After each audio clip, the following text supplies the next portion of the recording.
The watch came out after the cake.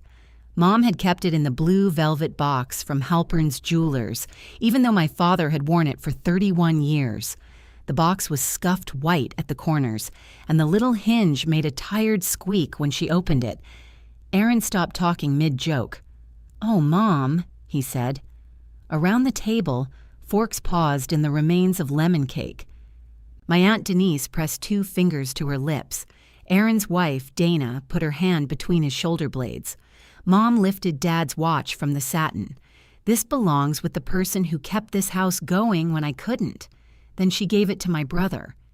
Aaron bowed his head like he was receiving a medal. Mom told everyone he had paid her bills for more than a year. Aaron let her say it.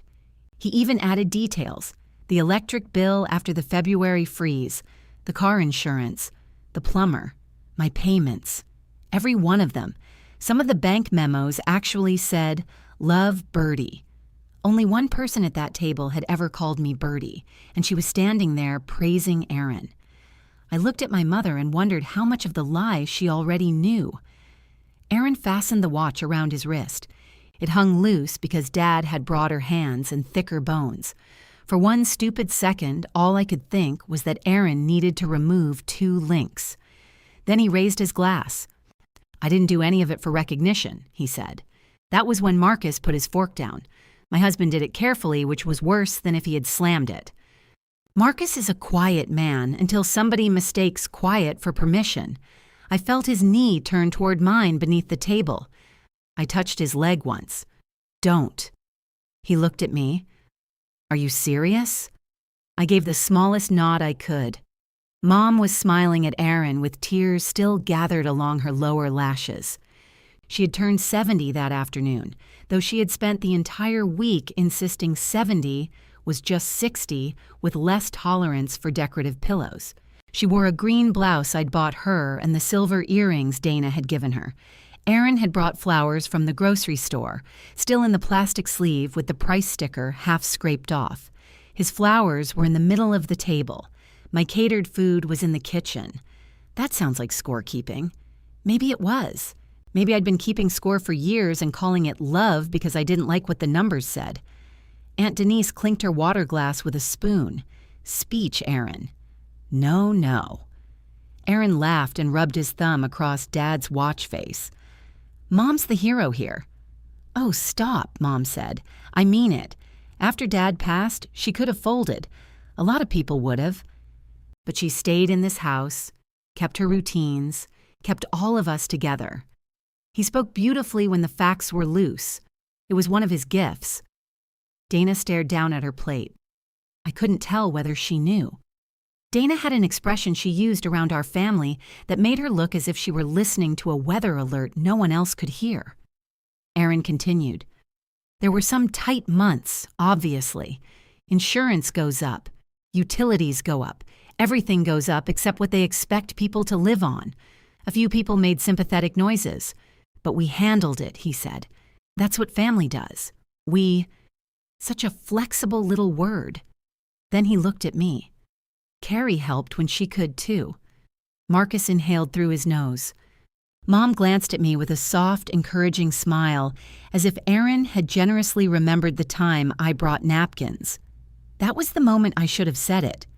There were 11 adults in that dining room, including me, and every one of them had a functioning voice. Mine simply failed to report for duty.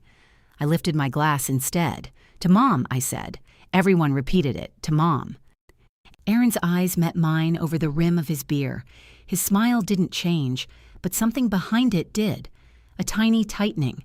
A question and a warning at the same time. He knew I knew. The first transfer had happened 18 months earlier, on a Thursday night in February. Mom called while I was sitting in my car outside a tire shop. The front passenger tire had been losing air for 2 weeks, and the man behind the counter had just shown me a crack in the sidewall that looked like a tiny black canyon. "You really need all 4, he'd said. "I only came in for one." "Yeah, tires don't care why you came in." I had stepped outside to call Marcus before approving the expense.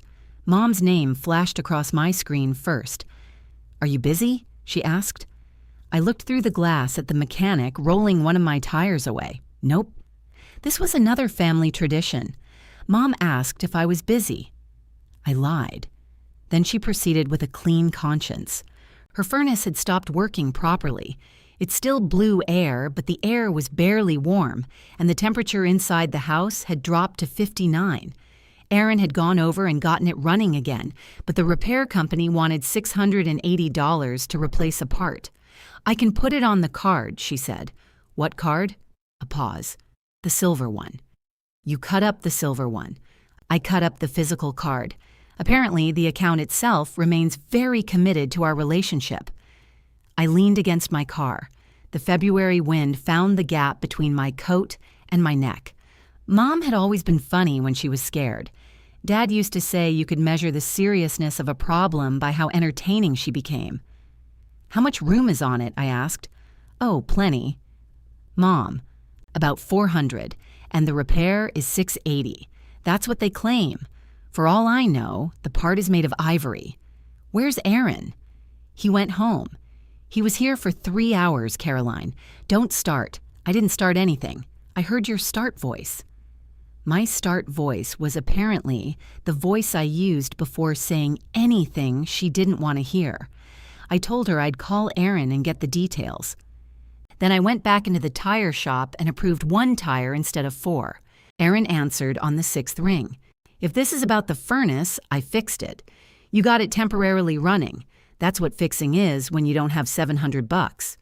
I could hear television noise behind him and the metallic pop of a can opening. "Did you see the estimate? I was standing there when he wrote it. Is it legitimate?" "No, Care. I think I invited a fake furnace guy into Mom's house for the thrill of it. Can you contribute?" There was enough silence for me to picture him leaning back in his recliner. "I contributed 3 hours," he said. "Plus, I drove over there. I'm talking money. I know what you're talking about." Aaron had been rebuilding his landscaping business since one of his larger commercial clients dropped him. Before that, he'd been rebuilding after his trailer axle snapped. Before that, he'd been rebuilding because a wet spring had delayed half his jobs. His life came in eras, all of them temporary, none of them ending. "I'm thin right now," he said. "I can maybe do 100 next Friday." Mom couldn't wait until next Friday. The forecast showed 12 degrees that night. I paid the furnace company over the phone. The woman who took my card information called me Mrs. Messer, then apologized, then called me honey. 10 minutes later, I transferred $200 into Mom's checking account so she could cover the service charge and anything else Aaron had put on her debit card. In the memo field, I typed, "Furnace, love, Birdie." Mom had started calling me that when I was 6 because I whistled while setting the table. Not songs exactly, just random high notes that drove Aaron crazy. "Make Birdie stop," he used to yell. "She's happy," Mom would say. "She sounds like a smoke alarm." The nickname disappeared sometime around college, except in birthday cards and moments when Mom forgot I was an adult. Seeing it on my phone that night made the transfer feel less like a transaction. It was a small way of saying, "This is me taking care of you, but we don't have to make it heavy." Aaron called the next morning. Mom saw money in her account. That was fast. She checks her balance every morning now. Dad created a monster. Good. Then she knows she has enough. I told her it came from both of us. I sat at my desk with the phone tucked against my shoulder. Why? Because she already feels guilty calling you. She called me. After she called me. I was here, so I handled the actual problem. I looked at the spreadsheet open on my monitor. 3 cells had turned yellow because I hadn't finished a report. I paid the actual problem. You paid the invoice. I crawled around in her basement and kept the thing alive until the repair guy could come. I'm not saying you did nothing. Then don't make it weird. That was Aaron's favorite instruction whenever he had already made something weird. He lowered his voice. I'm trying to preserve her dignity, Care. She doesn't need to feel like her daughter is rescuing her from an hour and a half away. But she can feel like her son is rescuing her from 10 minutes away? She sees me all the time. It's different. I should have corrected it then. I know that. I've replayed that phone call enough times to wear grooves into it. Instead, I asked, "You're still putting in the 100 next Friday?" Absolutely. He never did. A month later, Mom's electric bill was higher than expected. Then her car insurance jumped after renewal. The kitchen sink began leaking underneath, slowly enough that she ignored it until the cabinet floor swelled like wet cardboard. Each problem arrived wearing the costume of a one-time emergency. Aaron became the dispatcher. He called with numbers, dates, and just enough annoyance to make his involvement sound expensive. "I can replace the trap myself," he said about the sink. "But the cabinet bottom is shot." "How much?" "If we do it cheap, $300. What does cheap mean?" "It means don't send Marcus over here to inspect my work." Marcus had fixed one crooked cabinet door at Thanksgiving, and Aaron had treated it as an act of foreign aggression. I sent $350. Sink. Love Birdie. The next month, car insurance Birdie. Then, electric. Don't argue. B. Mom thanked me sometimes, but never for the amount I had sent. She would say, "You and Aaron are such a help," which I accepted as evidence that he had told her enough. I didn't ask what enough meant. At home, the cost showed up in smaller decisions. Marcus and I postponed a trip to Savannah. I kept a mug in my car to catch the drip when it rained through the passenger side door seal. When my tires needed replacing again, Marcus stood in the garage with the estimate in one hand and asked, very calmly, how much I had sent Mom that month. It was an unusual month. "You said that last month. The plumbing wasn't planned. Plumbing rarely is." I laughed because he did, but his face settled again. "Does Aaron pay anything?" "He's there." "That counts." I didn't ask if he counts. I asked if he pays anything. I closed the car door harder than necessary. Not everything has to be divided down the middle. No. But somehow everything in your family gets divided until your half includes all the money. That irritated me because it was clever and because it was true. By Mom's birthday, I had sent just over $11,000. The night before the dinner, Aaron called while I was frosting the lemon cake. He said Mom's water bill was overdue and asked if I could send $400 before morning. $400 for water? There's a late fee. How late? He hesitated. I stopped smoothing the frosting. "Aaron, I've got it handled," he said. "I just need you to do your part. My part." I looked down at the cake I had baked because Mom said store-bought frosting tasted like sweet drywall. Beside it sat the catering receipt, the wrapped green blouse, and a card signed from both Marcus and me. I sent the money. Water and birthday. Love, Birdie. 24 hours later, my brother stood at the head of Mom's table wearing our father's watch and told everyone he had carried her alone. So I sat there while everyone applauded him. Not a standing ovation. We weren't that theatrical. It was the soft, warm applause adults give when somebody has said something nice about family and they want to participate without becoming involved. Aaron touched Dad's watch again. "I'm going to have to get this fitted." "You have his wrists," Mom said. "He didn't." He had her wrists. I had Dad's hands, including the square thumbnail on the left that always looked as if somebody had shut it in a drawer. Aunt Denise pointed her fork at Aaron. "Your father would be proud." The words landed harder than they should have. I heard myself say, "Which bills?" Aaron's hand stopped on the watch band. Mom turned toward me. "What, honey? You said Aaron paid your bills. Which ones?" Marcus didn't move beside me. Across the table, Dana's eyes lifted. Aaron gave me a puzzled little smile. "Do we need an itemized list?" "No. 3 or 4 examples should do it." "Caroline," Mom said. "What? I'm curious." "You don't sound curious." My start voice again. Aaron leaned back in his chair. "Electric, insurance, the furnace, water." "I don't know, Care. Whatever needed paying." The water bill I had paid the night before was sitting on the counter 10 feet behind him, tucked under Mom's ceramic rooster. I could see the yellow edge of the envelope. "How much was the water bill?" I asked. His eyebrows rose. "Seriously? You paid it." "How much was it? I handle a lot of stuff. I don't memorize every number." $400. Okay, I transferred it yesterday. Dana looked at him. It was quick, but I saw it. Aaron took a drink of beer. And you just told everybody you paid it. No, I said I handle the bills. Sometimes you send money. I already acknowledged that. You said I help when I can. You do. Mom set her napkin beside her plate. She folded it once, then again, pressing the crease with her fingernail. This is not the time. When would be the time? Marcus asked.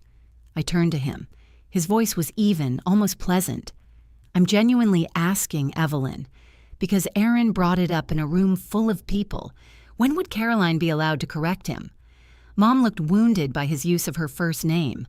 Marcus usually called her Mom, which she pretended to complain about and secretly loved. I didn't bring up anything, Aaron said. Mom gave me Dad's watch. And then you gave a speech, Marcus said. A thank you speech. You thanked yourself quite a bit. Denise cleared her throat. Maybe we should have coffee. No one wants coffee, her husband Paul said. She glared at him. It was a transition, Paul. Well, it wasn't subtle. Under other circumstances, I might have laughed. Instead, I pushed my chair back and stood. Mom looked up at me. Please sit down. I'm getting the water bill. For heaven's sake, Caroline. I crossed to the counter, pulled the envelope from beneath the rooster, and opened it. The statement said $372.19, including a reconnection fee that should not have existed because Mom had enough money in her account. I read the amount aloud. Aaron shrugged. So why did you tell me it was $400? Because there might be another fee. There's already a reconnection fee. Mom's face changed. A what? Aaron reached for the bill. I held it away from him without thinking, which made us look 12 years old. It never got disconnected, he said. That's not what I asked, Mom said. Her voice had gone quieter. Aaron noticed. So did I. He lowered his own voice to match hers. There was an issue with the automatic payment. I took care of it. With my $400, I said. Do you want $27.81 back? Is that what this is? No, I want you to stop saying you paid bills you didn't pay. His face flushed from the collar upward. Aaron was a good-looking man when he was relaxed. When cornered, he looked startlingly like our father during the last 5 minutes of assembling anything from a box. You sent Mom some money, he said. Congratulations. I'm the one who gets the calls. I'm the one who drives over when the heat goes out. I'm the one who sits here and figures out what has to be paid and when. You transfer money from your couch and think you're managing the whole operation. I was in a tire shop when I paid for the furnace. What? Nothing. No, say it. Let's list every inconvenience. You love a list. Mom stood. Enough. The room obeyed her. She took the water bill from my hand. Her gaze moved over the total, then the fee. I watched her do the math silently. She had balanced the household checkbook every Sunday for most of her marriage. Dad earned more, but Mom knew where every dollar went. The idea that Aaron had to explain a bill to her had always been partly theater, and suddenly I wondered who the performance had been for. She set the statement on the counter. This is my birthday, she said. I know, I said. Do you? That hurt more than Aaron's speech. Mom looked around the room, embarrassed now. My son has been here for me. Constantly. I'm not going to let anyone make him feel ashamed of that. I'm not talking about being here. You're talking about money. He was talking about money. He was talking about love. There it was, the translation only Aaron received. His money became love. Mine stayed money. Dana stood and began collecting plates. She stacked one on top of another, though several still had cake on them. Dana, leave those, Mom said. I'm just clearing space. There's plenty of space. I need to do something with my hands, Evelyn. Aaron stared at his wife. What does that mean? It means I'm clearing plates. No, it means you're making a show out of clearing plates. She put the stack down. A fork slid off and struck the table. I didn't know Caroline was sending money, she said. The silence tightened again. Aaron's jaw moved. Because it's none of your business. I'm your wife. And this is Mom's financial information. You told me we were covering her bills. We are. Dana looked at me. How much? I should not have answered.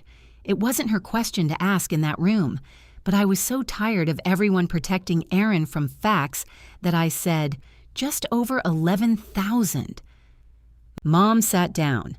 Denise whispered, "Oh." Aaron laughed once. Over 18 months. She's making it sound like she wrote one giant check. I'm not making it sound like anything. And how much do you think my time is worth? Seriously, if I billed for every visit, every repair, every phone call, you'd bill your mother? That isn't what I said. It's exactly the sentence you started. His hand closed over the watch. For a second, I thought he might take it off. Some part of me wanted him to. Not because I believed it belonged to me, but because wearing it during that argument felt indecent. He kept it on. Mom looked at me with a strange mixture of pain and irritation. "Why didn't you tell me? I thought you knew. How would I know?" "The transfers went into your account. Aaron manages the online part. You check your balance every morning. I checked the balance. I don't conduct a forensic investigation. They had memos." Aaron spoke before she could answer. She didn't see the memos. I looked at him. He held my eyes for half a second, then reached for his beer. Mom rubbed her forehead. "I can't do this tonight." The apology she wanted from me was already waiting in the room. I could feel everyone expecting me to pick it up and hand it to her. I almost did. That was the part I hated later. Even after the speech, the watch, the water bill, and $11,000 reduced to some money, my first instinct was still to rescue the evening. I looked at the cake. I had piped little yellow flowers around the edge, badly enough that Marcus said they looked like sunny side-up eggs.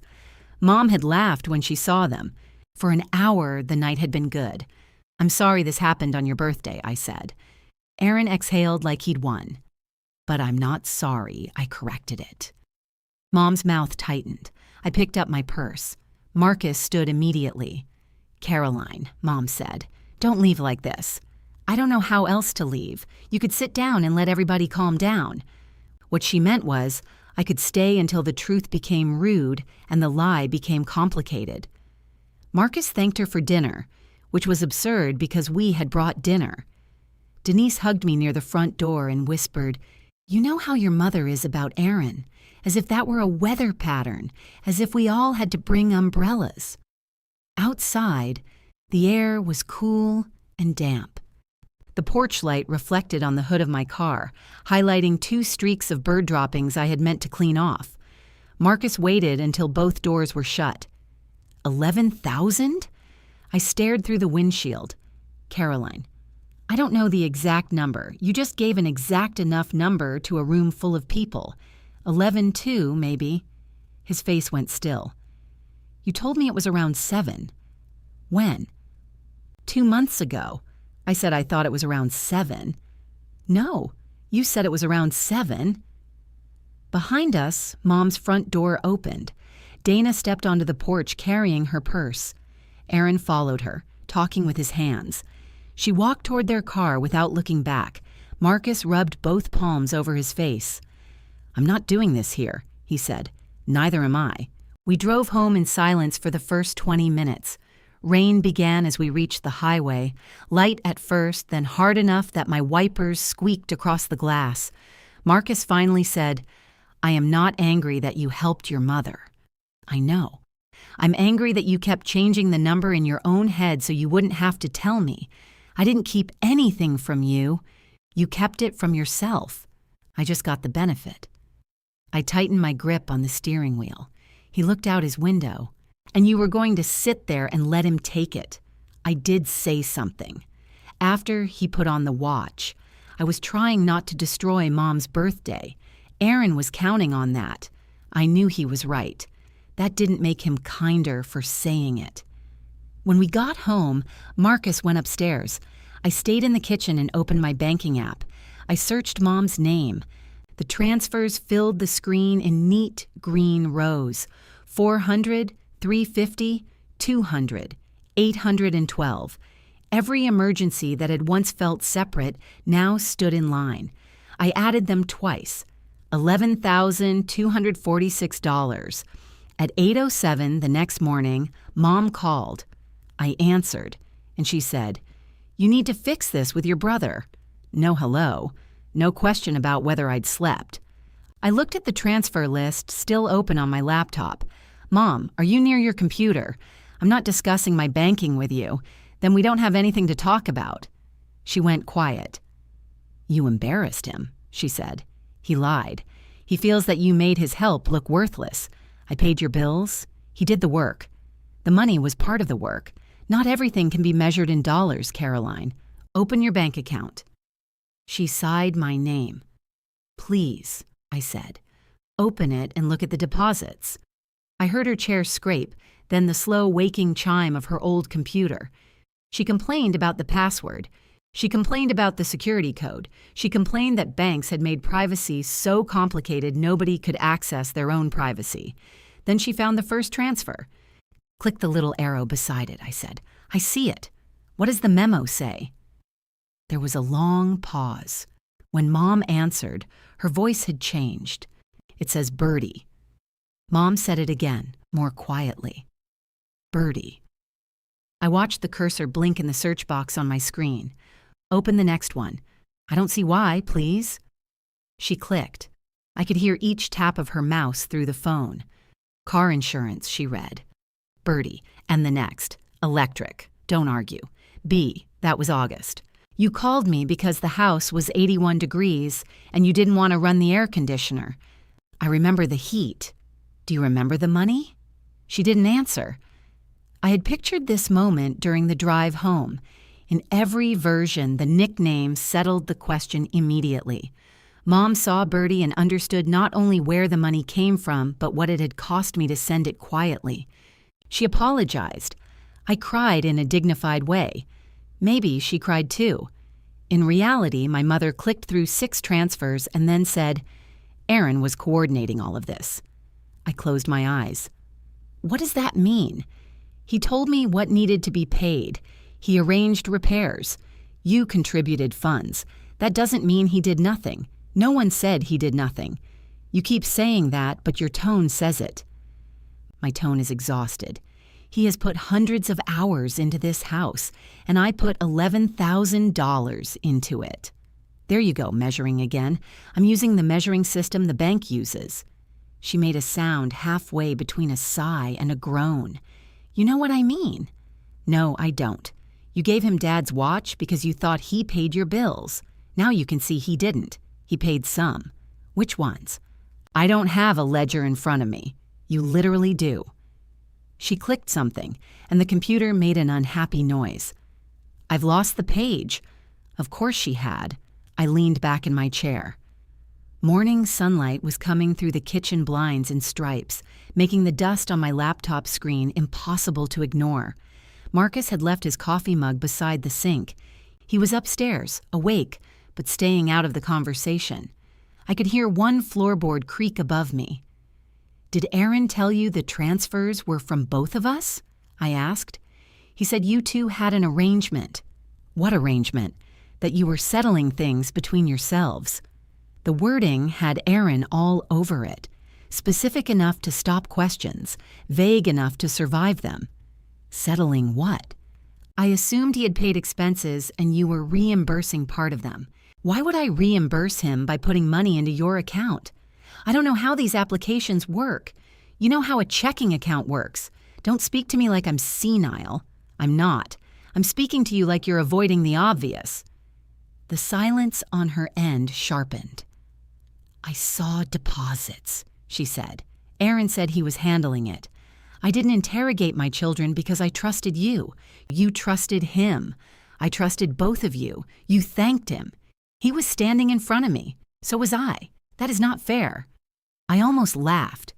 Not because it was funny, because some sentences arrive so late they become absurd. Mom breathed into the phone. I could picture her at Dad's desk in the den, still wearing the robe with the tiny blue flowers, her reading glasses pushed into her hair even though she needed them. Dad's computer chair was too tall for her, and she refused to lower it because he had set it that way. "I know you helped," she said finally. The sentence should have made me feel better. Instead, something cold moved through me. How long have you known? I didn't say I knew the amount. How long? I knew some of the deposits were yours. Because they said Birdie. Yes. But last night you asked why I never told you. I was confused. No, you weren't. I had 10 people watching my family come apart over a watch. Our family did not come apart over a watch. You have always resented the way I help Aaron. I stood so quickly the chair legs scraped the tile. This is not about you helping him. You think I make excuses. You do. He has had a difficult few years. He's 41. At what point do they stop being difficult years and become his life? Caroline. And why do his difficult years get paid for with mine? She went quiet again. I regretted the sentence as soon as I said it. Not because it was untrue, but because I heard how much I sounded like someone tallying old injuries. Mom heard it too. You have a solid marriage, she said. You have a good job. You've always landed on your feet. I have those things because I work at them. I didn't say you didn't. Aaron works too. Exactly. But when he has a bad month, you protect him. When I have one, you call me strong. I am proud of you. Sometimes that feels very convenient. My voice broke on the last word. I hated that. I turned toward the kitchen window, though there was no one in the backyard to see me. Mom's tone softened immediately. Birdie, don't. It was the first time I had ever asked her not to call me that. She drew a breath. Aaron needed to feel useful, she said. After the business trouble, after losing that big property contract, he was ashamed. Helping me gave him something he could feel good about. So you let him take credit for what I paid. I let him help me. Those are different sentences. He was here, Caroline. That matters to me. I know you don't like hearing it, but it does. When the furnace stopped, he was the one in the basement. When my car made that noise, he drove it to the shop. When I couldn't figure out the television, he came over. The television? It was stuck on a Spanish channel. You almost gave him Dad's watch for finding Telemundo? Don't be ugly. I put my hand over my mouth. There was no winning that conversation. Every fact I offered was turned until it pointed at Aaron's feelings. If I spoke sharply, I was cruel. If I stayed calm, I was cold. If I cried, Mom would comfort me until I agreed to keep doing the thing that hurt. I sat again. The scheduled transfer on the 1st is canceled. She didn't respond. I'm not sending any more money. What scheduled transfer? The $650 I've been sending each month. You can't just stop paying bills because you're angry with your brother. They're not my bills. The words sounded harsher aloud than they had in my head. Mom whispered, I see. No, you don't. I'm not abandoning you. I'll come over. We'll go through your pension, the house expenses, everything. We can call the insurance company and check the utilities. I'll help you make a budget. I know how to make a budget, then make one. I shouldn't have to prove my financial fitness to my daughter. You don't. But if you want my money, you have to talk to me directly. I have never asked you for money. It was technically true. Mom had called about cold rooms, dripping pipes, and mysterious card balances. Aaron had named the amounts. You knew where it came from. Apparently that was my great offense. Your offense was letting him stand there and lie. Don't use that word. What word would you prefer? He summarized. I stared at the phone. He summarized $11,000 out of the story? I am not doing this if you're going to be sarcastic. Fine. Then we're done. I hung up. My hand shook afterward. I set the phone on the table, but the shaking continued without it. Marcus came downstairs wearing sweatpants and the gray t-shirt he had slept in. His hair stuck up on one side. How'd it go? He asked. She thinks Aaron summarized. He opened the refrigerator. That's efficient. I laughed before I could stop myself. It came out wet and unpleasant, and then I was crying. Marcus closed the refrigerator and crossed the kitchen. He held me while I pressed my face against his shirt. He smelled like sleep and the cedar soap he bought in packs of 12. She knew, I said. He didn't ask what I meant. She saw the memos. She knew some of it was me, and she let him tell everyone. His arms tightened, but he didn't say what I expected. He didn't call Mom awful or Aaron a liar. He said, "You canceled the transfer?" "Yes." "All of it?" "Yes." "Okay." I pulled back. "That's all?" "What do you want me to say?"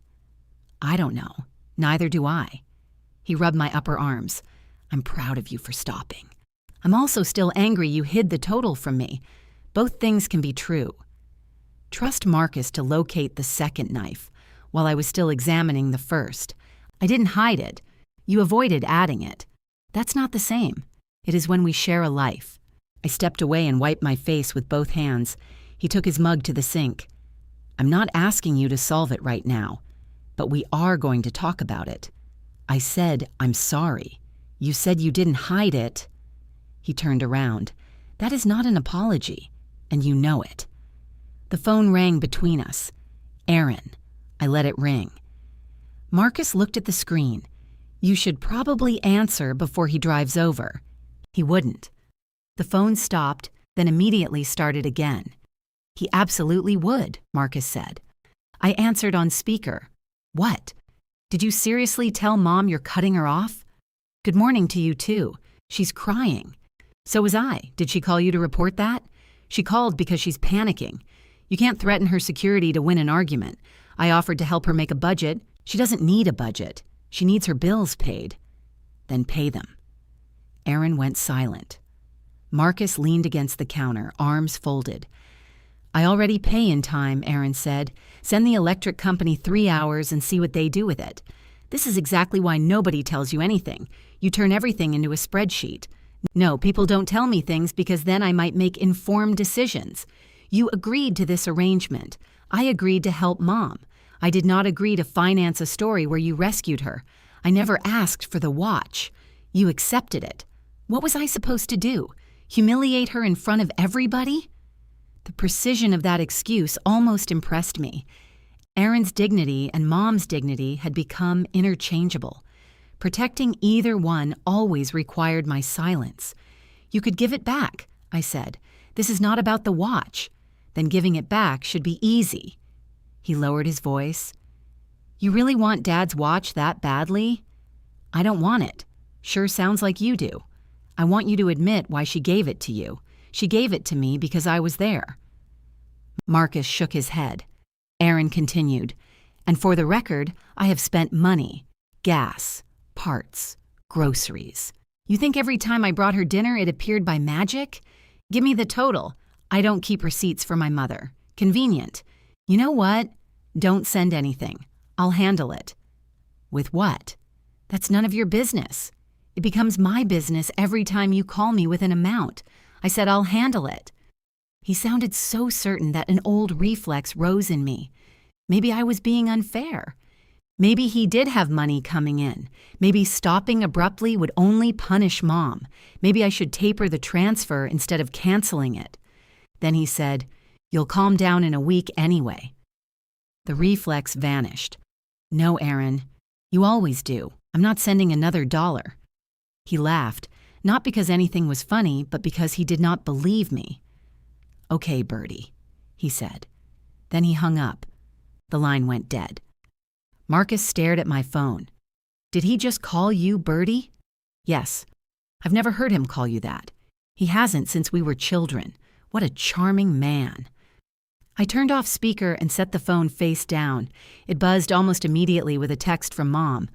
"I hope you are proud of yourself." I read it twice, then showed Marcus. He picked up his coffee. "Do you want my honest response or my married response?" "What's the married response?" "Don't answer while you're upset." "And the honest one?" He took a sip.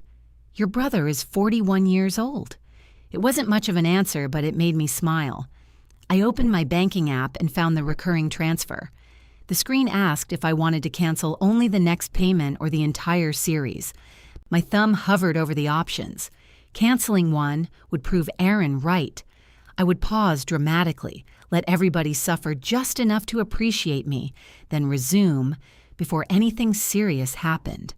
The family would remember my anger as the problem and my money as the natural order of things. I selected the entire series. The app asked, "Are you sure?" It felt unnecessarily personal. Yes, I said aloud and confirmed. A small gray notice replaced the payment schedule. No future transfers. Nothing in the kitchen changed. The refrigerator kept humming. Rain tapped against the windows. Somewhere upstairs, our bathroom faucet gave its familiar 3-second drip. Marcus stood beside me but did not celebrate. I'm still going to help her with a budget, I said. I know, I'm not leaving her without heat or food, I know. And if there's an actual emergency, he closed his eyes. I said, if. Caroline, you're negotiating with a future emergency that hasn't even introduced itself. I'm just being realistic. So am I. There will always be an emergency. I shut the laptop harder than necessary. You don't have to sound happy about that. I'm not happy. I'm tired. He left the room before I could accuse him of something neither of us meant. Mom did not call for 3 days. That was unusual. Even when she was angry with me, she usually found an administrative reason to make contact. Had I received the coupon from the drugstore? Did I know whether paprika expired? Was Marcus still using that dentist she didn't trust because his lobby had a fish tank? The silence made me check my phone constantly. On Monday afternoon, she sent a photo of a squirrel stretched across her back fence with the message, "Your father's nemesis is back." I replied with a laughing face. She did not respond. On Tuesday, Aunt Denise called while I was walking from my office to the parking garage. "I don't want to get in the middle," she began.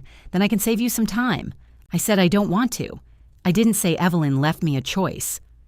A shopping cart rattled loose across the level below me. I shifted my bag to my other shoulder. "What did she tell you?" "That you've withdrawn all financial support because Aaron got a watch." I stopped beside my car. That is not what happened. I assumed there were nuances. Nuances. I was trying to give you credit. She knew the money came from me. Maybe not all of it, but enough. She let Aaron take credit because he needed to feel useful. Denise sighed. "Your mother has always been soft where Aaron is concerned." Everyone said that as if softness had no hard edges for anyone else. She told me Dad would want his watch to go to the person who stepped up. Well, your father would also want us to stop discussing his accessories as if they were the crown jewels. He bought that watch at a mall. I laughed despite myself. Denise continued, "I do think cutting her off is severe. I'm not cutting her off. I offered to help her budget. Money shouldn't come between family. Then she shouldn't need mine. That's clever, Caroline. It's also not helpful. No, helpful was $11,000. This is what happens after helpful gets called a little contribution." A car turned onto the level, and I stepped between 2 parked SUVs to let it pass. Denise lowered her voice. "Can you at least keep paying until Aaron gets back on his feet? He has been getting back on his feet since the first Bush administration. He was not an adult during the first Bush administration. He'd still say the economy affected him." She laughed before catching herself. "He does work, honey." "I know. And he really is at Evelyn's house all the time. I know that too. Then maybe there is a way to recognize both kinds of help." There was. Aaron decided only his counted. Denise went quiet. I unlocked my car but didn't get in. "You think I'm punishing, Mom?" I said. "I think you're hurt." That wasn't my question. Yes, I think there's an element of punishment. The answer stung because I couldn't entirely reject it. I leaned against the door. "Would you like to take over the $650 a month?" "Oh, please. You know I can't afford that. Neither can I. You and Marcus both work, and you have a pension. See how easy it is to spend somebody else's money?" Denise exhaled slowly. "I said I didn't want to get in the middle. You called me." "Yes, and I'm regretting my courage." After we hung up, I sat in my car without starting it. Denise had not been cruel. That almost made it worse. She loved me. She also believed I had more capacity for discomfort than Aaron did, so she had assigned it to me. Mom called that evening. "Denise says you screamed at her." I did not. I didn't think so. She enjoys embroidery. What does that have to do with anything? People who enjoy embroidery exaggerate because their lives lack speed. There was my mother, funny, evasive. Impossible not to love. I can come Sunday, I said. We'll go through everything. I don't want to be audited. It's a budget. I have managed a household longer than you've been alive. That's usually how mothers work. She made a reluctant sound that might have been amusement. Bring the lemon cake recipe, she said. Mine never tastes the same. The request was as close as she intended to come, to accepting my offer. Sunday morning, I packed my laptop, a calculator, a yellow legal pad, and 3 folders. Marcus watched from the doorway. You're bringing office supplies to a woman who already thinks you're auditing her. The folders are cheerful. They're gray. They have colored tabs. He kissed my forehead. Call me if you need an extraction. I'm visiting my mother, not entering a hostage situation. Take snacks anyway. Aaron's truck was in Mom's driveway when I arrived. He had parked at an angle that left just enough room for me to squeeze beside him if I wanted to risk scraping my passenger door against the hedge. I parked on the street. Mom opened the door before I knocked. I invited him, she said. Clearly, I'm not discussing household finances behind his back. Why would that be behind his back? He helps manage them. I stepped inside. We're off to a good start. Aaron was in the kitchen, replacing a bulb over the sink. Dad's watch hung loosely from his wrist, sliding toward his elbow every time he reached up. Morning, he said. He sounded cheerful, which meant he had prepared. On the table, he had arranged a stack of bills beside 2 mugs of coffee. One mug said, World's Best Son. I had given it to Dad as a joke after Aaron forgot his birthday one year. Aaron either didn't remember or had chosen it deliberately. Mom pointed to a plate. Blueberry muffins. Did you make them? I opened the package with my own hands. I sat across from Aaron. He smiled and tapped the bills into a neat stack. I already went through most of it, he said. Of course you did. Electric is current, water is current, gas is current, insurance. Which insurance? Car and homeowners. He looked at Mom. Do you have those? She opened a drawer and produced 2 envelopes, a supermarket receipt, a coupon for vitamins, and an instruction booklet for the air fryer. This is why we're doing this, I said. This is why normal people switch to email, Aaron said. I like paper, Mom replied. Paper cannot forget a password. We spent the first hour sorting. Mom's pension deposit and Social Security came to a little over $3,200 a month. The house payment was gone, but property taxes, insurance, utilities, groceries, medical premiums, gas, and the car consumed most of it. I entered each amount into a spreadsheet. Mom watched the screen like it was insulting her. The grocery number is wrong, she said. It's from your bank statements. I don't spend $700 a month on groceries. There are 14 grocery store transactions. Some were small. Small transactions are still transactions. Aaron reached for a muffin. Mom reached across and slapped his hand. Those are for everyone. There are 6, and now there are 5. He took one anyway. I looked at the statement. How often do you eat here? Aaron bit into the muffin. What does that have to do with her budget? 4 or 5 nights a week, Mom said. Sometimes Dana comes. Dana hardly ever comes, he said. Because you don't tell me until you're already here, Mom replied. I kept typing. The phone bill was $184. I asked why. It includes Aaron, Mom said. It's cheaper as a family plan, he added. For whom? For everybody. I looked at his line item. His phone and device payment accounted for $83. Do you reimburse her? I do things around the house. Mom touched his arm. He installed the new doorbell. It sticks, I said. It announces people, Aaron replied. That's the core function. The car expenses included nearly $200 in gas some months, even though Mom rarely drove beyond the grocery store, church, and her hair appointment. Aaron shifted in his chair when I asked about it. I use the car sometimes when my truck is loaded. And you fill it afterward? When it needs it. So no, it's all one family. There it was again. One family with one checking account and a very clear order of withdrawal. I totaled Mom's monthly expenses without the irregular repairs. Then I subtracted her income. The screen showed a deficit of $587. Mom stared at it. That cannot be right. It's right, I said.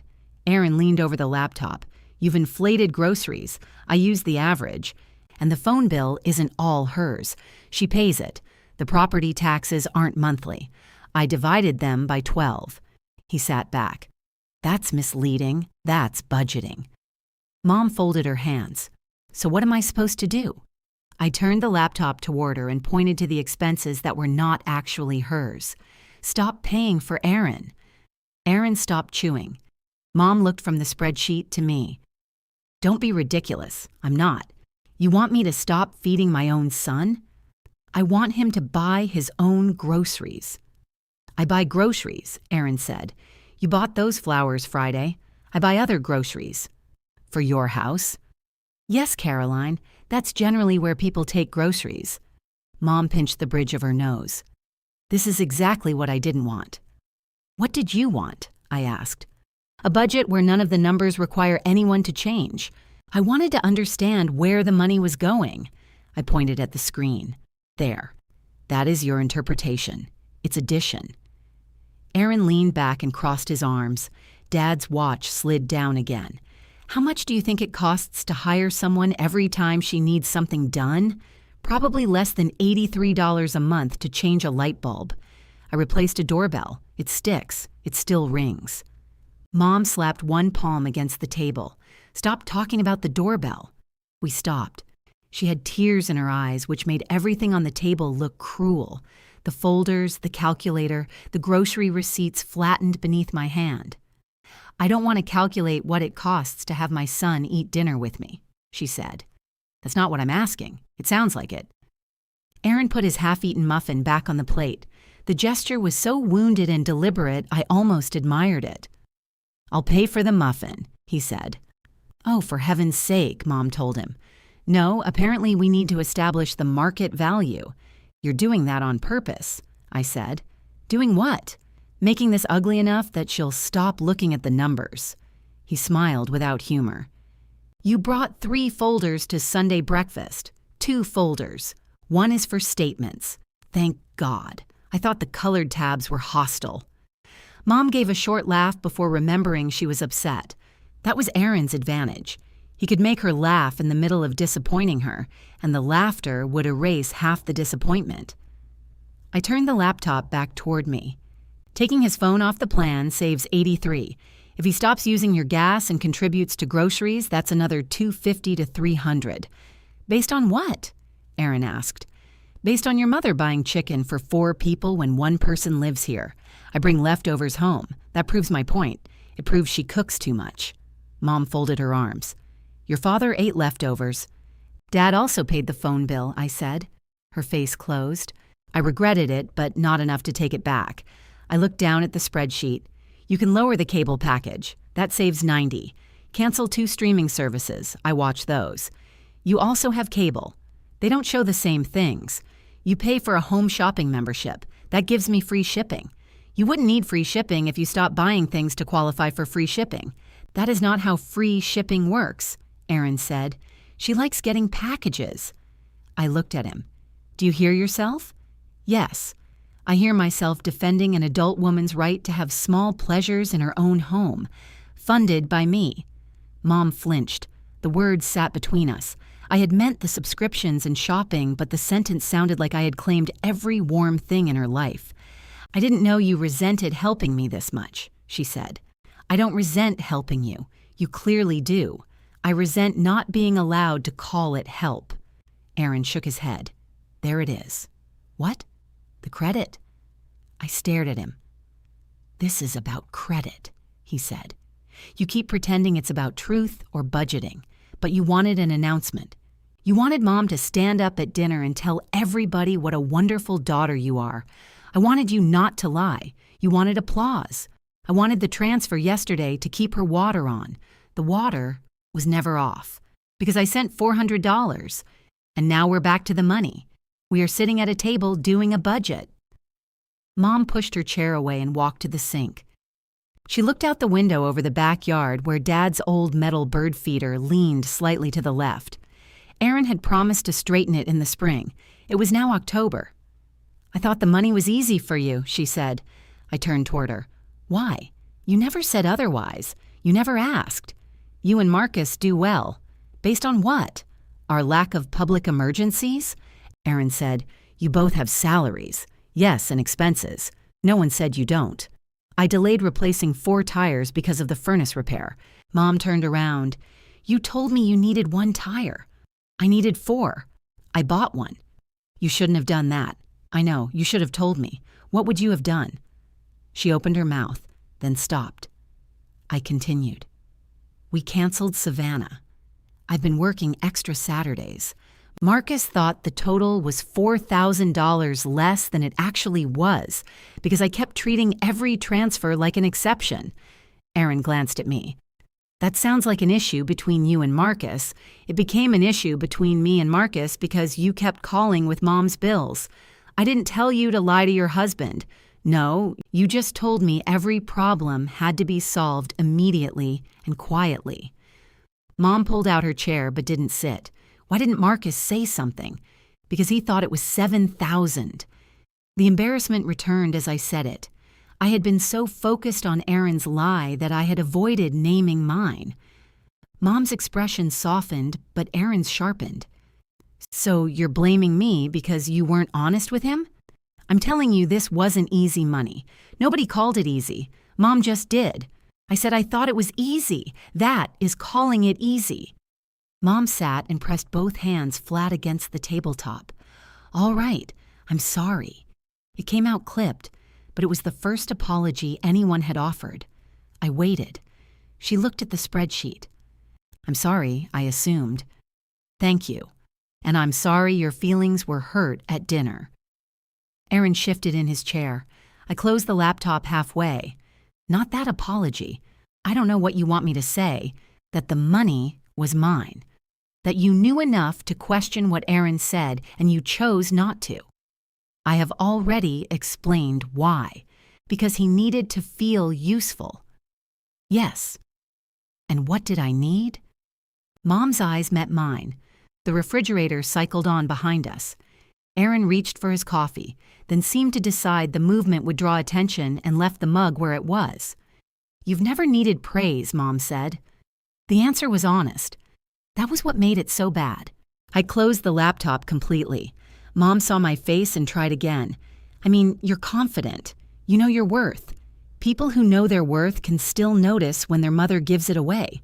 That's dramatic. It's accurate. Aaron stood. I'm not sitting here while you punish her. I'm not punishing her. You're making her choose between us. No. She chose a long time ago. I'm just declining to pay for it now. Mom recoiled as if I had raised my voice. I hadn't. Aaron gathered the bills. I'll cover the difference. We both looked at him. He squared the envelopes against the table. What? The difference is almost $600 a month, I said. I can read. Can you pay that? I said I'll handle it. That's what you said before the water bill got a reconnection fee. That was an automatic payment issue. You manage the automatic payments. Do you want help or not? I'm not the one asking. Mom touched his forearm. You don't have to do $600, I've got it. With what? She asked. His expression changed. Only slightly, but Mom saw it. The baker job paid, he said. I thought that went toward your trailer repair. I have other work coming in. I opened my laptop again. Aaron pointed at it. What are you doing? Adding your monthly contribution. Don't put me in your spreadsheet. Then what exactly are you promising? I'm promising Mom she doesn't have to panic because you decided to make a point. Mom said, Aaron. He kept looking at me. $650 on the first, I said. That's what I was sending. I don't need your schedule. The bills do. I'll take care of my mother. There was no point asking him to be more specific. Vagueness was the oxygen around him. I packed the folders into my bag. Mom watched. You're leaving? We did the budget. You came here to fight with your brother. I came here because you said you wanted help. I didn't ask you to dissect our entire family. You can afford the house if you change your spending and Aaron starts paying his own expenses. I can afford my house. With help. She looked away. I stood and put the legal pad beside her. I had written the monthly income at the top, fixed expenses beneath it, and 3 options along the bottom. Reduce groceries, remove Aaron's phone, lower entertainment costs. Mom read them without touching the paper. "I'll call you tonight," I said. "I have plans." "Okay, tomorrow. We'll see." Aaron opened the back door. "I need to check the garage." He always needed a task when a conversation got too exact. I followed Mom into the hall. Before I could hug her, she moved toward the coat rack and lifted my jacket from its hook. "I love you," I said. "I love you too." She handed me the jacket instead of helping me into it the way she usually did. On the porch, I glanced through the side window into the garage. Aaron had the door open. His mower, trimmer, fuel cans, fertilizer spreader, 2 ladders and stacks of plastic edging occupied most of the space where Dad's car used to sit. Mom's car remained outside in the driveway. Aaron caught me looking. "It's temporary," he said through the glass. Everything with him was temporary. The first of the month fell on Friday. I woke before my alarm and checked my account even though I knew what it would show. The money was still there, $650, unmoved. I expected relief. Instead, I felt as if I had missed an appointment. At 9:14, while I was answering emails at work, Mom texted, "Did the bank change the transfer date?" I read the message until the screen dimmed. Then I typed, "No, I canceled it, like I told you." The typing bubble appeared, vanished, appeared again.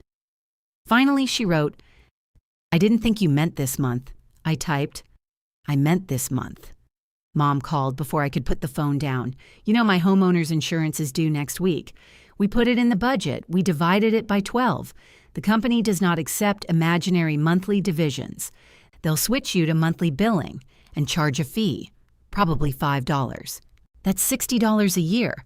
You pay $83 a month for Aaron's phone. I am not discussing your brother. Then call the insurance company. I shouldn't have to rearrange everything with no notice. I gave you notice. You gave me an emotional announcement during a fight. I canceled it the next morning. That is not notice. That is retaliation with a banking app." A coworker passed my office door and lifted 2 fingers in greeting. I smiled automatically, then turned my chair toward the window. "How much do you have in checking?" I asked. "That is private." "Then I can't help you. I'm not asking for help." "Why did you call?" "Because I thought you should know what your decision affects." The answer was so perfectly Mom that I had to close my eyes. What did Aaron say? He's waiting on 2 invoices. He promised to cover the difference. He will. Then you're fine. I did not say I wasn't fine. We were circling the same drain. I lowered my voice. "Do you want me to call the insurance company with you?" "No. Do you want me to come over tonight?" "No. Do you want me to send money?" She waited half a beat too long. "I would never ask after the way you've behaved about it." There was no response I could give that would not make one of us a liar. "I have to work," I said. "Of course." She hung up. At lunch, I checked my account again. The $650 remained there, looking less like money than an accusation. I moved $500 into our household savings. The transfer was barely complete before Marcus texted, "Did you just move money? Our bank sent notifications for amounts over $400. I had forgotten." "Yes." 3 dots appeared. "Are we under attack?" I laughed at my desk. "No, it's part of what would have gone to Mom." A moment later, "Tires," I replied. "We'll discuss it." He sent back, "4 tires is the discussion." That evening, we went to the tire shop together. The same man was behind the counter. He recognized me or pretended to. "Back for the other 3?" he asked. "4, Marcus said. The man looked at the tire I had replaced in February. "That one's still good." "3 then," Marcus said. "See? Marriage is compromise." We sat in molded plastic chairs while a television bolted high on the wall played a home renovation show with the captions on. A couple argued silently about backsplash tile. Marcus handed me a vending machine coffee. "This is terrible," I said after one sip. "It cost $1.75. Your standards are classist." For a few minutes, we watched two strangers discover mold behind their kitchen cabinets. Then Marcus said, "Did your mom call? She thought I didn't mean this month. Of course she did. She has an insurance payment coming up. Of course she does. Can you say something else?" He looked at me. "Do you want to send it?" "No." That wasn't convincing. "I don't want her insurance to lapse." "Those are separate things. They don't feel separate." "No. They feel exactly the same because this is how it's always worked." I picked at the cardboard sleeve around my coffee. "She says I gave no notice." "You've been giving notice for 18 months. Every time you paid something you couldn't comfortably afford, that was notice to you. You just didn't read it." "When did you become a fortune cookie?" "About 10 minutes after drinking that." I smiled, then looked toward the service window. "I'm sorry I told you 7, I said. He waited. I knew it was more. I didn't know how much more because I didn't add it up. But I also didn't add it up because I knew I'd have to tell you. Thank you. I didn't steal from our savings. I know. I used my extra shifts and my regular spending money. I know that too. It still affected us. Yes." The answer was gentle. That made my throat tighten. "I'm sorry," I said again. He put his hand over mine. That one worked. When we got home, Dana's car was parked at the curb. She stood when we entered, holding Mom's plastic cake carrier against her stomach. She had apparently been sitting on the porch steps long enough for the motion light to shut off. "I texted," she said. My phone was in my bag on silent. Marcus unlocked the door. "You're brave. We just spent 45 minutes in a tire shop. We're emotionally volatile." Dana gave him a tired smile. Inside, I made tea. Dana refused at first, then accepted, then forgot to drink it. She sat at our kitchen table, tracing the molded handle on the cake carrier with one finger. "I'm not here on Aaron's behalf," she said. "I didn't think you were. I might be a little." "Then I did think you were." She smiled despite herself. "He's furious. I noticed. He says you're using money to erase everything he's done for Evelyn." "I'm not, I know." The words came quickly. She looked toward Marcus, who was unloading the dishwasher in slow, noisy motions. He caught the glance. "I can go upstairs," he said. "No," Dana said. "You're part of this too, apparently. Everybody is part of everything in this family. That's on the crest," he said. She finally picked up the tea. "Aaron told me he was covering your mom's bills," she said. "Not every detail, but that was the general story. Did you believe him?" "I believed he was contributing money. I knew he was contributing time. He does help her. I know he does. He also likes it there." Dana stared into the mug. "At our house, unopened mail means something. At Evelyn's house, he changes a filter and she tells him he's a genius." There was no bitterness in her voice, just fatigue. "He needs that," I said. "Yes." "So I'm supposed to provide it?" "No." She looked up. "But I need you to understand that when he says he takes care of her, he believes it. He doesn't think he's inventing himself from scratch. I know he got the furnace running. He also sat with her the first Christmas after your dad died because you had the flu. I remember. You sent dinner. I remember that too. I'm not saying one cancels the other. Everyone else is." Dana took a sip and made a face. I had forgotten to ask how she took her tea and had put lemon in it. "Sorry," I said. "Do you want sugar?" "No, it's fine. It's clearly not. Let me suffer politely. It's all I have left." Marcus put a sugar bowl on the table. Dana added 2 spoonfuls. "Did he promise Mom $650 a month?" I asked. Her spoon stopped. "He said he told her he'd handle things." "That's not a number." "No." "Can he afford it?"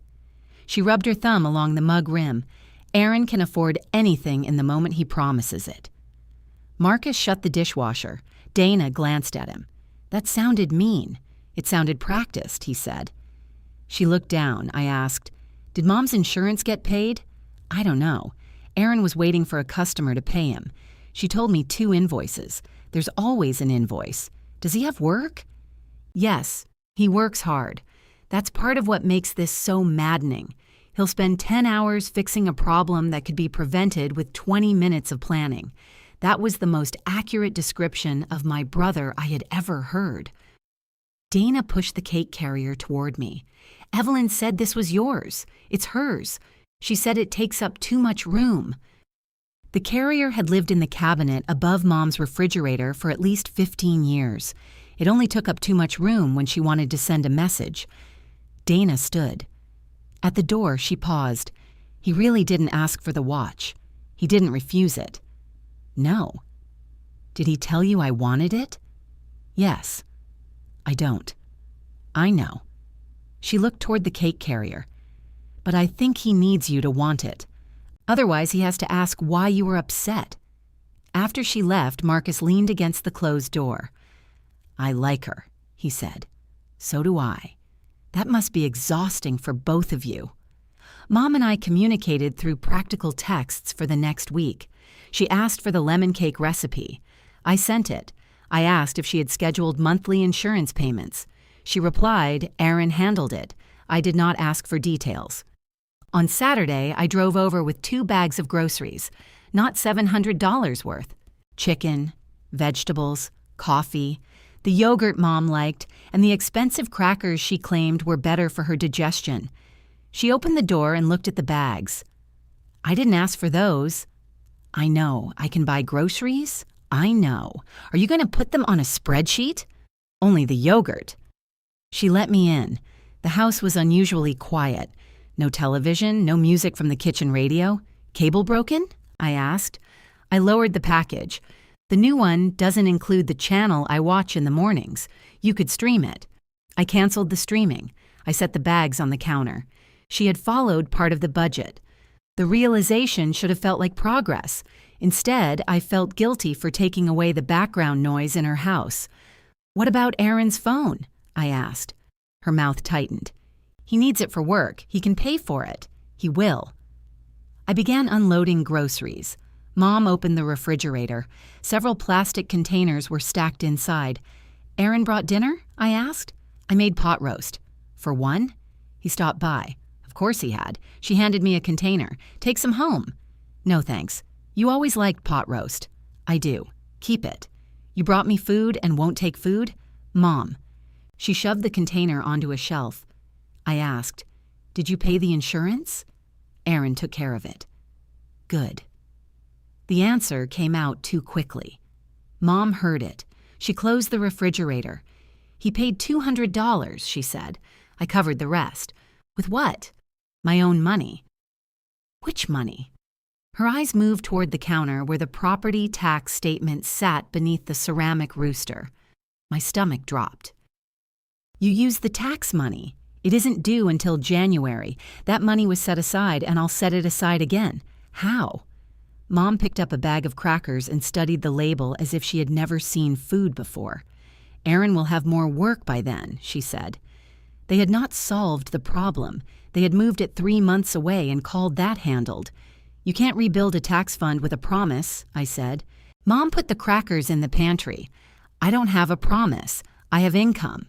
That income already has jobs. Money is allowed to change jobs, not if every dollar is already working overtime. She shut the pantry door. I liked you better before the folders. You invited me to help. I invited you to explain.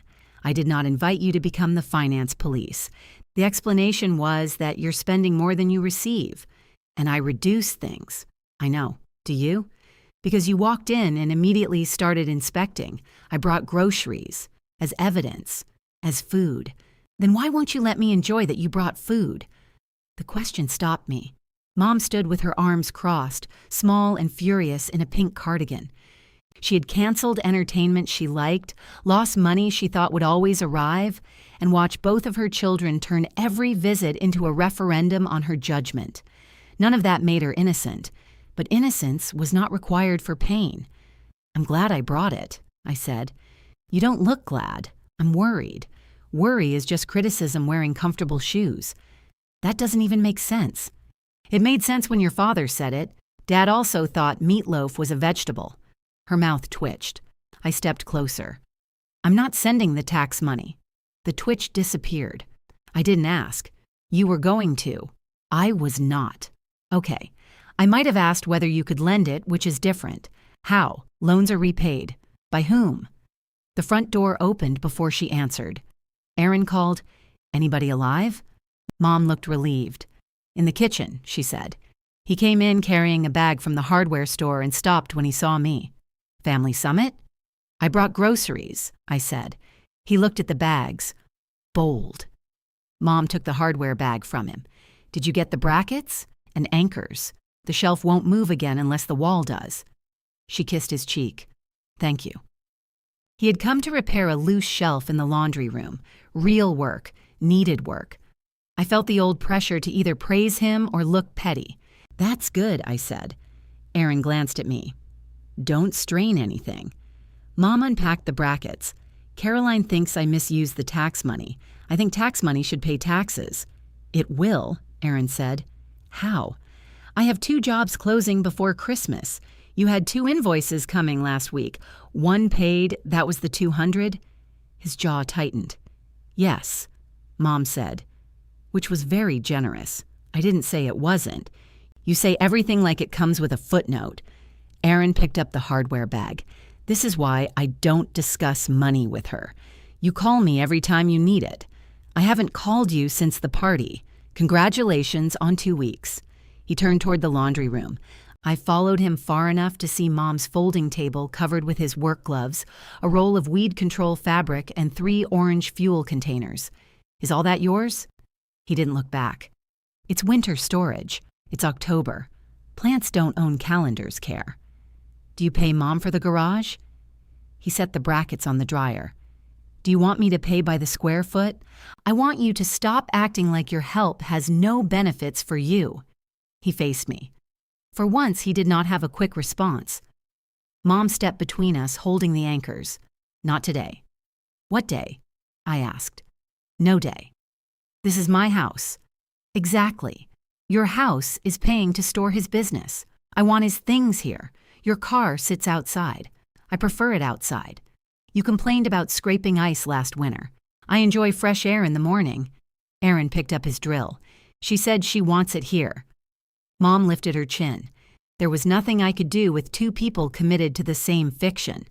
I put the last groceries away, hugged Mom, and left before the shelf repair could become another chapter in Aaron's heroic biography. He sent her a photo of the finished shelf that afternoon. Mom forwarded it to the family group chat with 3 exclamation points. Denise replied, "Our handyman." I muted the conversation. Aaron paid the electric bill in November. Mom called specifically to tell me. She used the same tone she might have used if he had donated a kidney. "He paid the whole thing," she said. $148. That's good. He didn't even let me contribute. "Okay. You could sound pleased." "I am pleased. You sound like a receptionist confirming an appointment. What do you want me to do?" "I thought you'd be happy he stepped up." "I'm happy the electric bill is paid." There was a pause. "He had to delay buying a tire for his trailer," she said. I looked across the living room at my 3 new tires. "That's unfortunate." "You know what that trailer means to his work?" "Yes." "But he put me first." For one bill, I thought. I did not say it. "I'll thank him," I said. Aaron answered my text with a thumbs up. After that, his visits became less frequent. Mom mentioned it casually at first. Aaron was busy. Aaron's back was bothering him. Aaron had worked late and needed Sunday to rest. The laundry shelf was secure, but the gutter over the back door still overflowed when it rained. Leaves covered the side walkway. The porch light burned out. Each time Mom mentioned something, she paused afterward, giving me room to volunteer. I volunteered for the leaves. Marcus came with me on a cold Saturday morning. We filled 9 paper bags while Mom stood on the porch, wearing Dad's old windbreaker and offering useless directional advice. "You missed a pile by the hydrangea," she called. "That's mulch," Marcus said. "It's leaves. Leaves become mulch when I'm tired." She brought us coffee, then went inside because the wind made her eyes water. Aaron arrived near noon. He slowed beside the curb, taking in the bags and Marcus with the rake.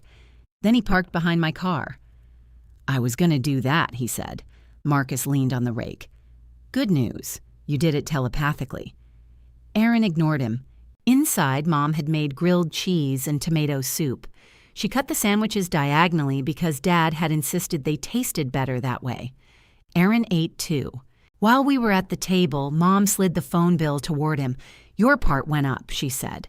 He barely glanced at it. "Device charge. Can you give me $83 today? I don't have my checkbook. You use that payment app. My business account isn't linked. You have a personal account." His face changed. "Not much. Just enough. I'll do it tonight." Mom kept her hand on the bill. "You said that last month. I paid electric." "I know, and I appreciate it. So what are we doing?" "I'm asking about your phone. I'm standing here after working all morning, and you're handing me an invoice for talking to you. It isn't for talking to me. It's for the phone." Aaron pushed his bowl away. Mom looked at me as if I had placed the bill in her hand. I said nothing. "That spreadsheet got into your head," he told her. "The phone bill got into my mailbox," Mom replied. Marcus lowered his eyes to hide a smile. Aaron stood. "I'll send it tonight." He left without taking the leftovers Mom had packed for him. She watched from the window as his truck pulled away. "He's under pressure," she said. No one answered. The $83 did not arrive that night. By the following Friday, Mom had called him twice. Both times, he said a customer payment was delayed.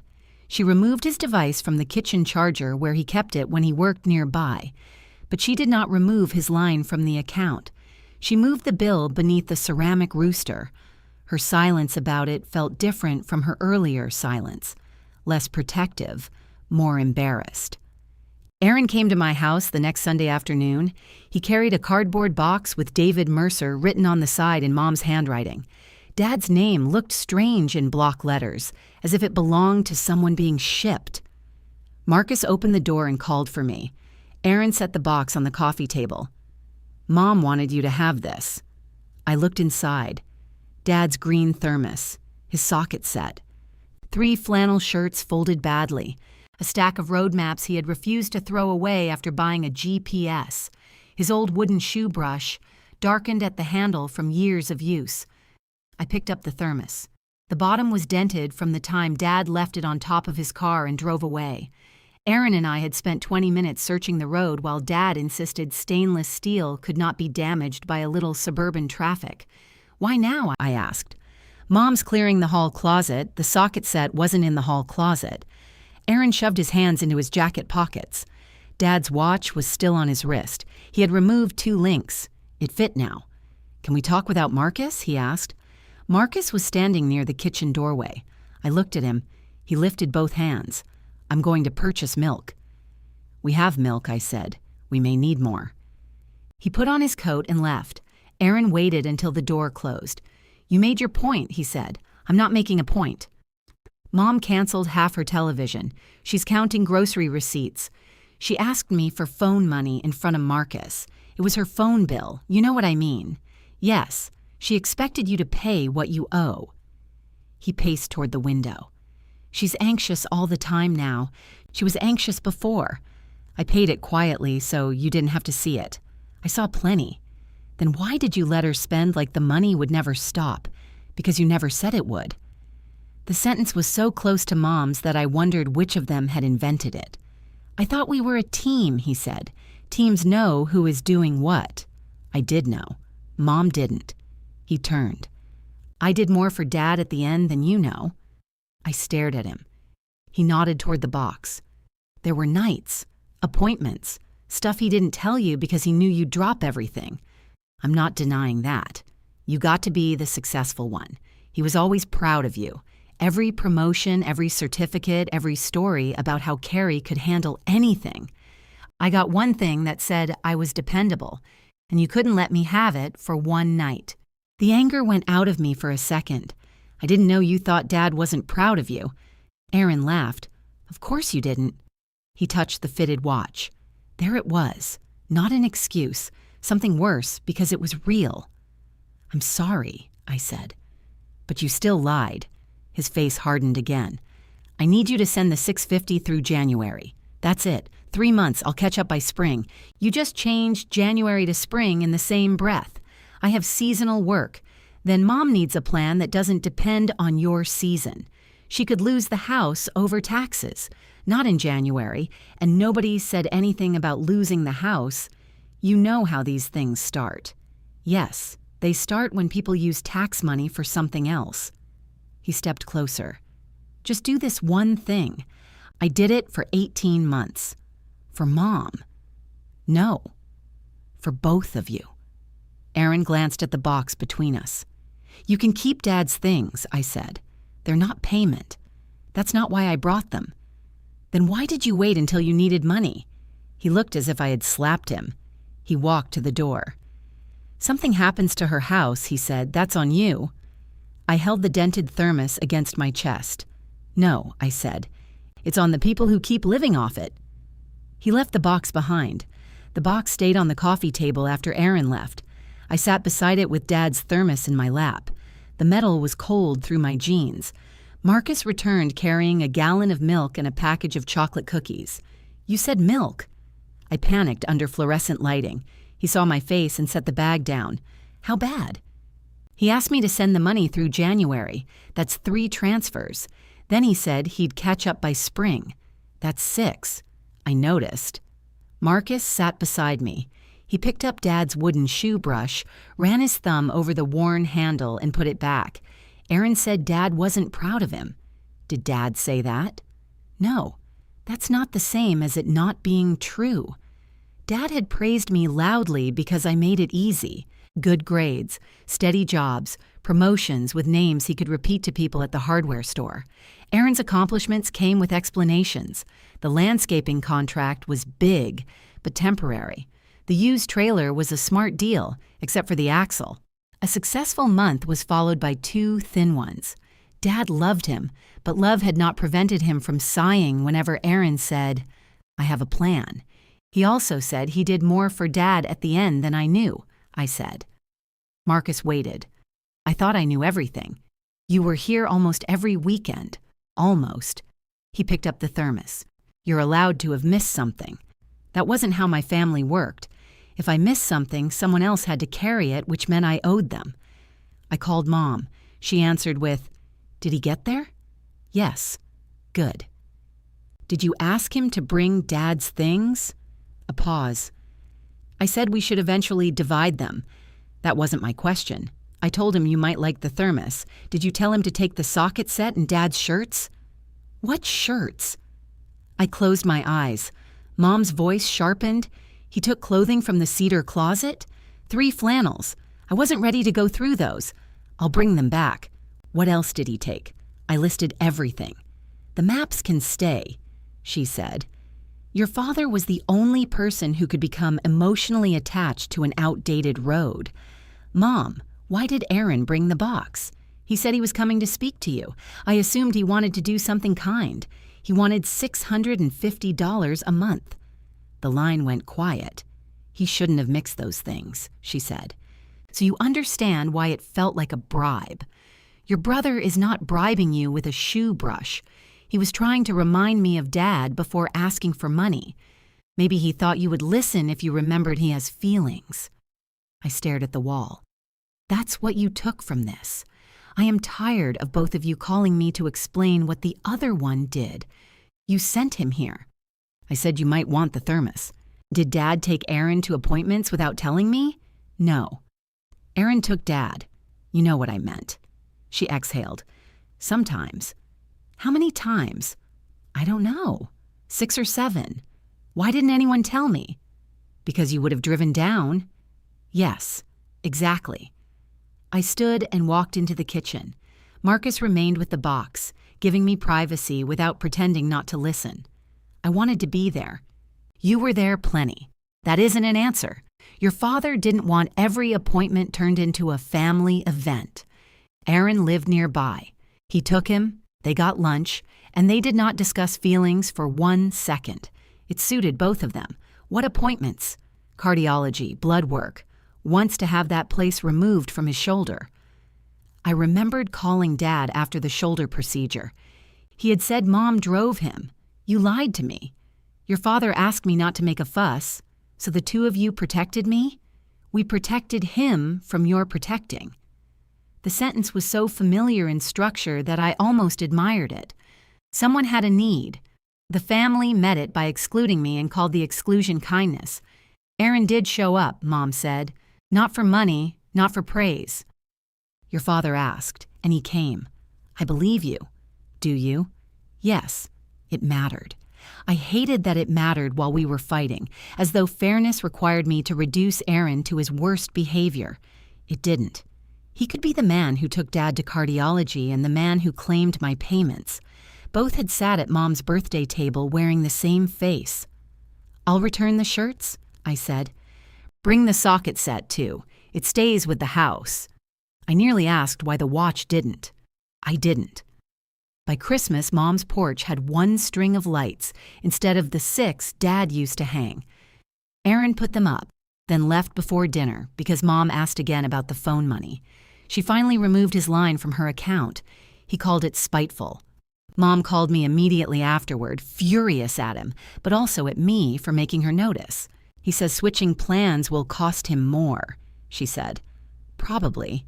He uses the phone for work, then it's a business expense. He says Dana is taking your side. I haven't spoken to Dana since she brought the cake carrier. Well, your influence travels. Mom had also begun charging Aaron $50 a month to keep equipment in the garage. He had not paid it, but the request alone altered the house. His ladders disappeared first, then the mower. The fuel cans remained lined against the wall like stubborn orange witnesses. Her car still sat outside. On Christmas Eve, Aaron arrived 40 minutes late with a bottle of wine and no gift for Mom. He said the package had been delayed, though no package ever arrived later. We ate ham at the dining room table where the birthday dinner had happened.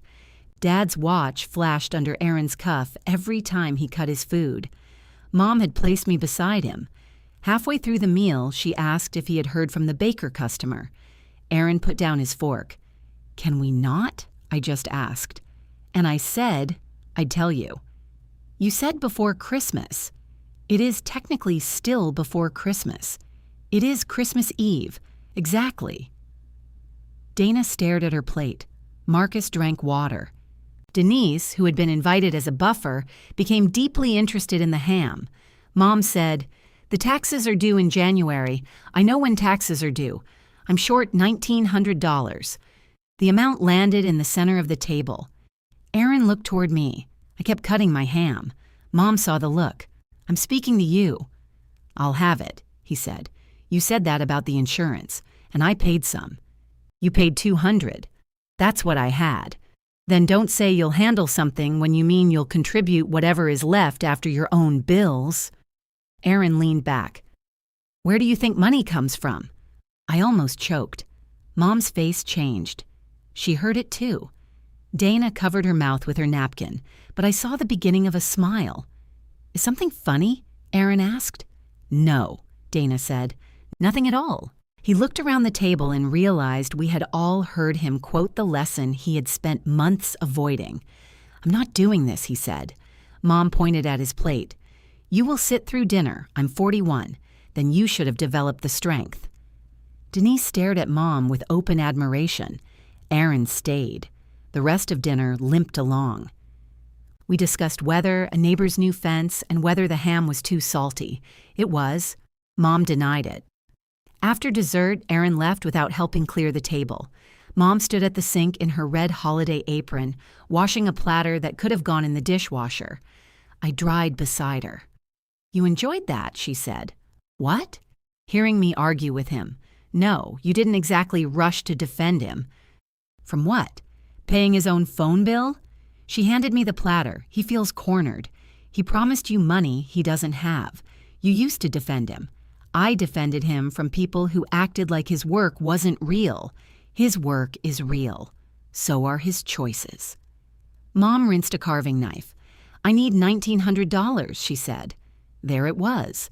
No cold house, no vague problem, a number. She kept her eyes on the water. Are you asking me? I said. You told me I had to ask directly. I said, if you wanted my money, we had to talk directly. I didn't say every direct request would be yes. Her shoulders stiffened. So this was another rule I was always going to fail. It's not a test. It certainly feels like one. I put down the dish towel. What happened to the budget? I followed it. Some of it. I cut cable. I canceled the shopping membership. I removed Aaron's phone. I have spent less on groceries. You still feed him, he's my son. And the garage. He is moving things out. Is he paying the $50? You know he isn't. Then part of your house is still supporting his business. I'm not charging my son market rent for a lawnmower. You're short $1,900. Mom shut off the faucet. The sudden silence made the kitchen feel larger. If I don't pay the taxes, she said, there will be penalties. I know. You have the money. We have some savings. You have it. The old answer rose automatically. I could transfer it tonight. She would breathe easier. Christmas would remain intact. Aaron would continue promising spring. I'm not paying it, I said. Mom gripped the edge of the sink. I asked exactly the way you wanted. I know. And you still said no. Yes. She turned toward me.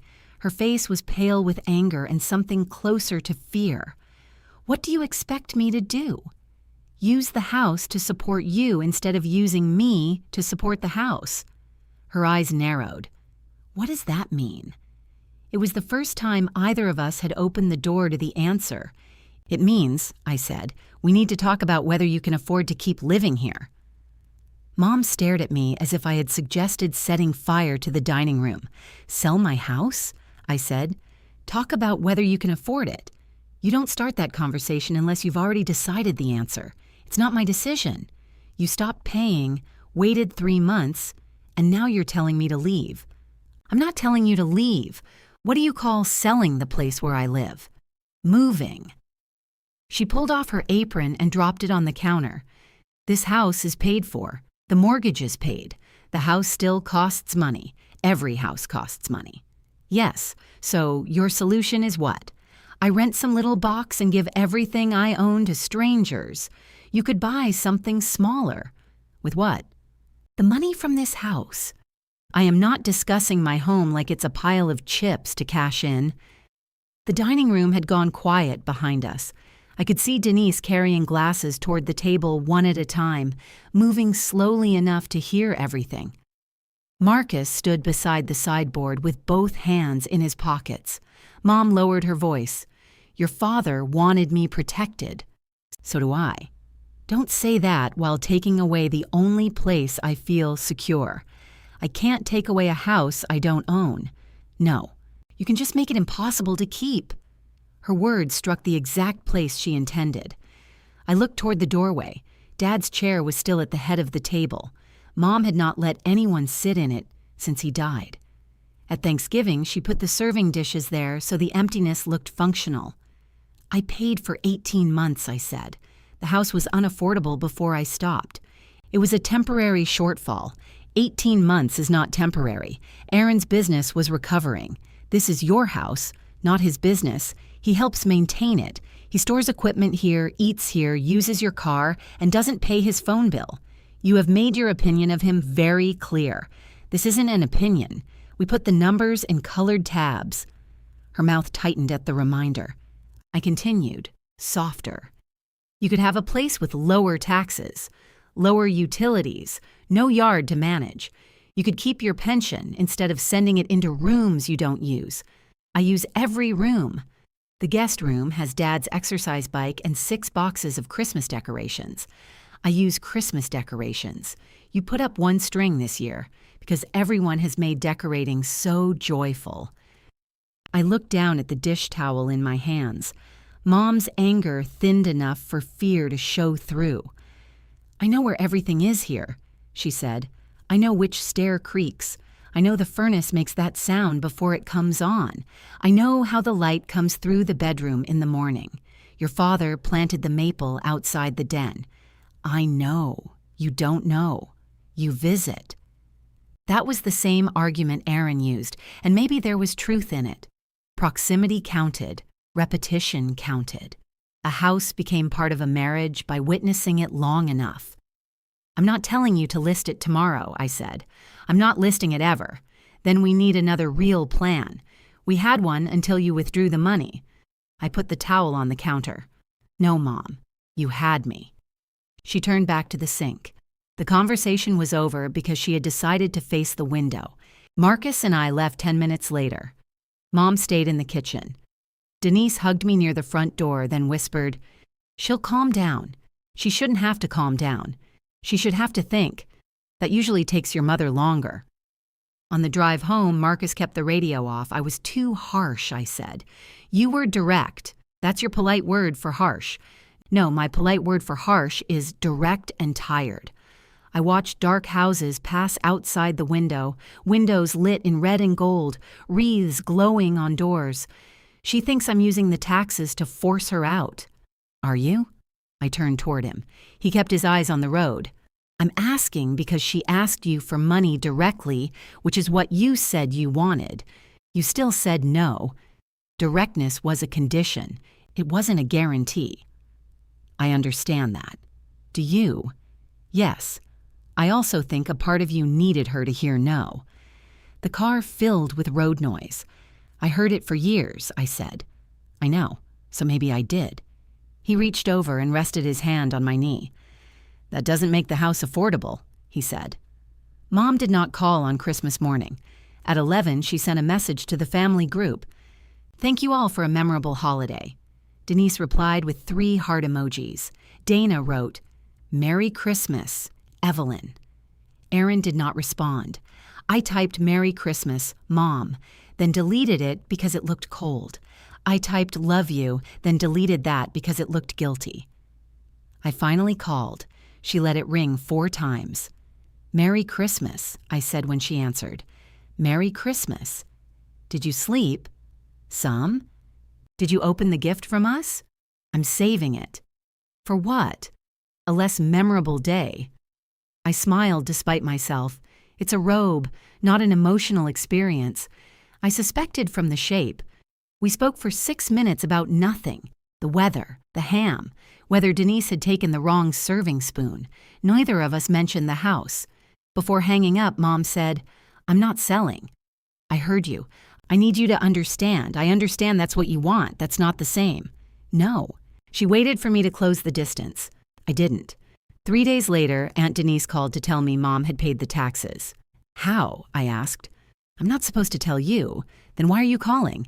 "Because secrecy gives me hives." Mom had used $1,100 from her small emergency account. Aaron contributed $300. She charged the remaining $500 plus the processing fee to the silver card she claimed was no longer part of her life. "Did you give her anything?" I asked. "Not money." I gave her a lecture. "How did she take it?" "She made tea in the middle and never returned to the topic." I sat on the edge of my desk. "She shouldn't have put it on a card." "No, she'll have interest." "Yes." "Don't just agree with me." "What would you like me to do, Caroline? Defend compound interest?" I rubbed my forehead. Denise softened. I told her the house is too much. "You did?" I said it's too much for one person who refuses to let anyone remove 5 boxes of Easter decorations. 6 Christmas. There are Easter boxes too. Your mother contains seasons. What did she say? That you put me up to it. I didn't. I know. I've had opinions independently since 1968. Mom's emergency account had been the last cushion in the budget. With it gone, any repair would go on the silver card. The taxes were paid, but the house had become more fragile. I knew all of that. I also knew calling Mom to explain it would sound like satisfaction. So I waited. Aaron came by her house less and less. When he did, the visits were short and task-oriented. He replaced the porch bulb and left before coffee. He took the remaining fuel cans from the garage after Mom reminded him about rent. He left dark circles on the concrete and did not clean them.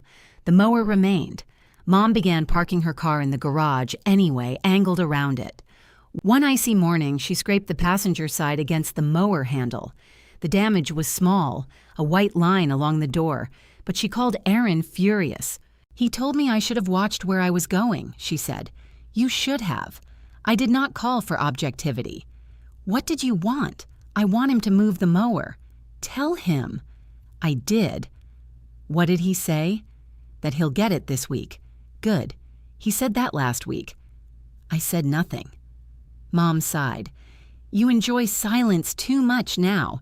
I'm trying not to tell you what to do. Well, stop trying so hard. I smiled.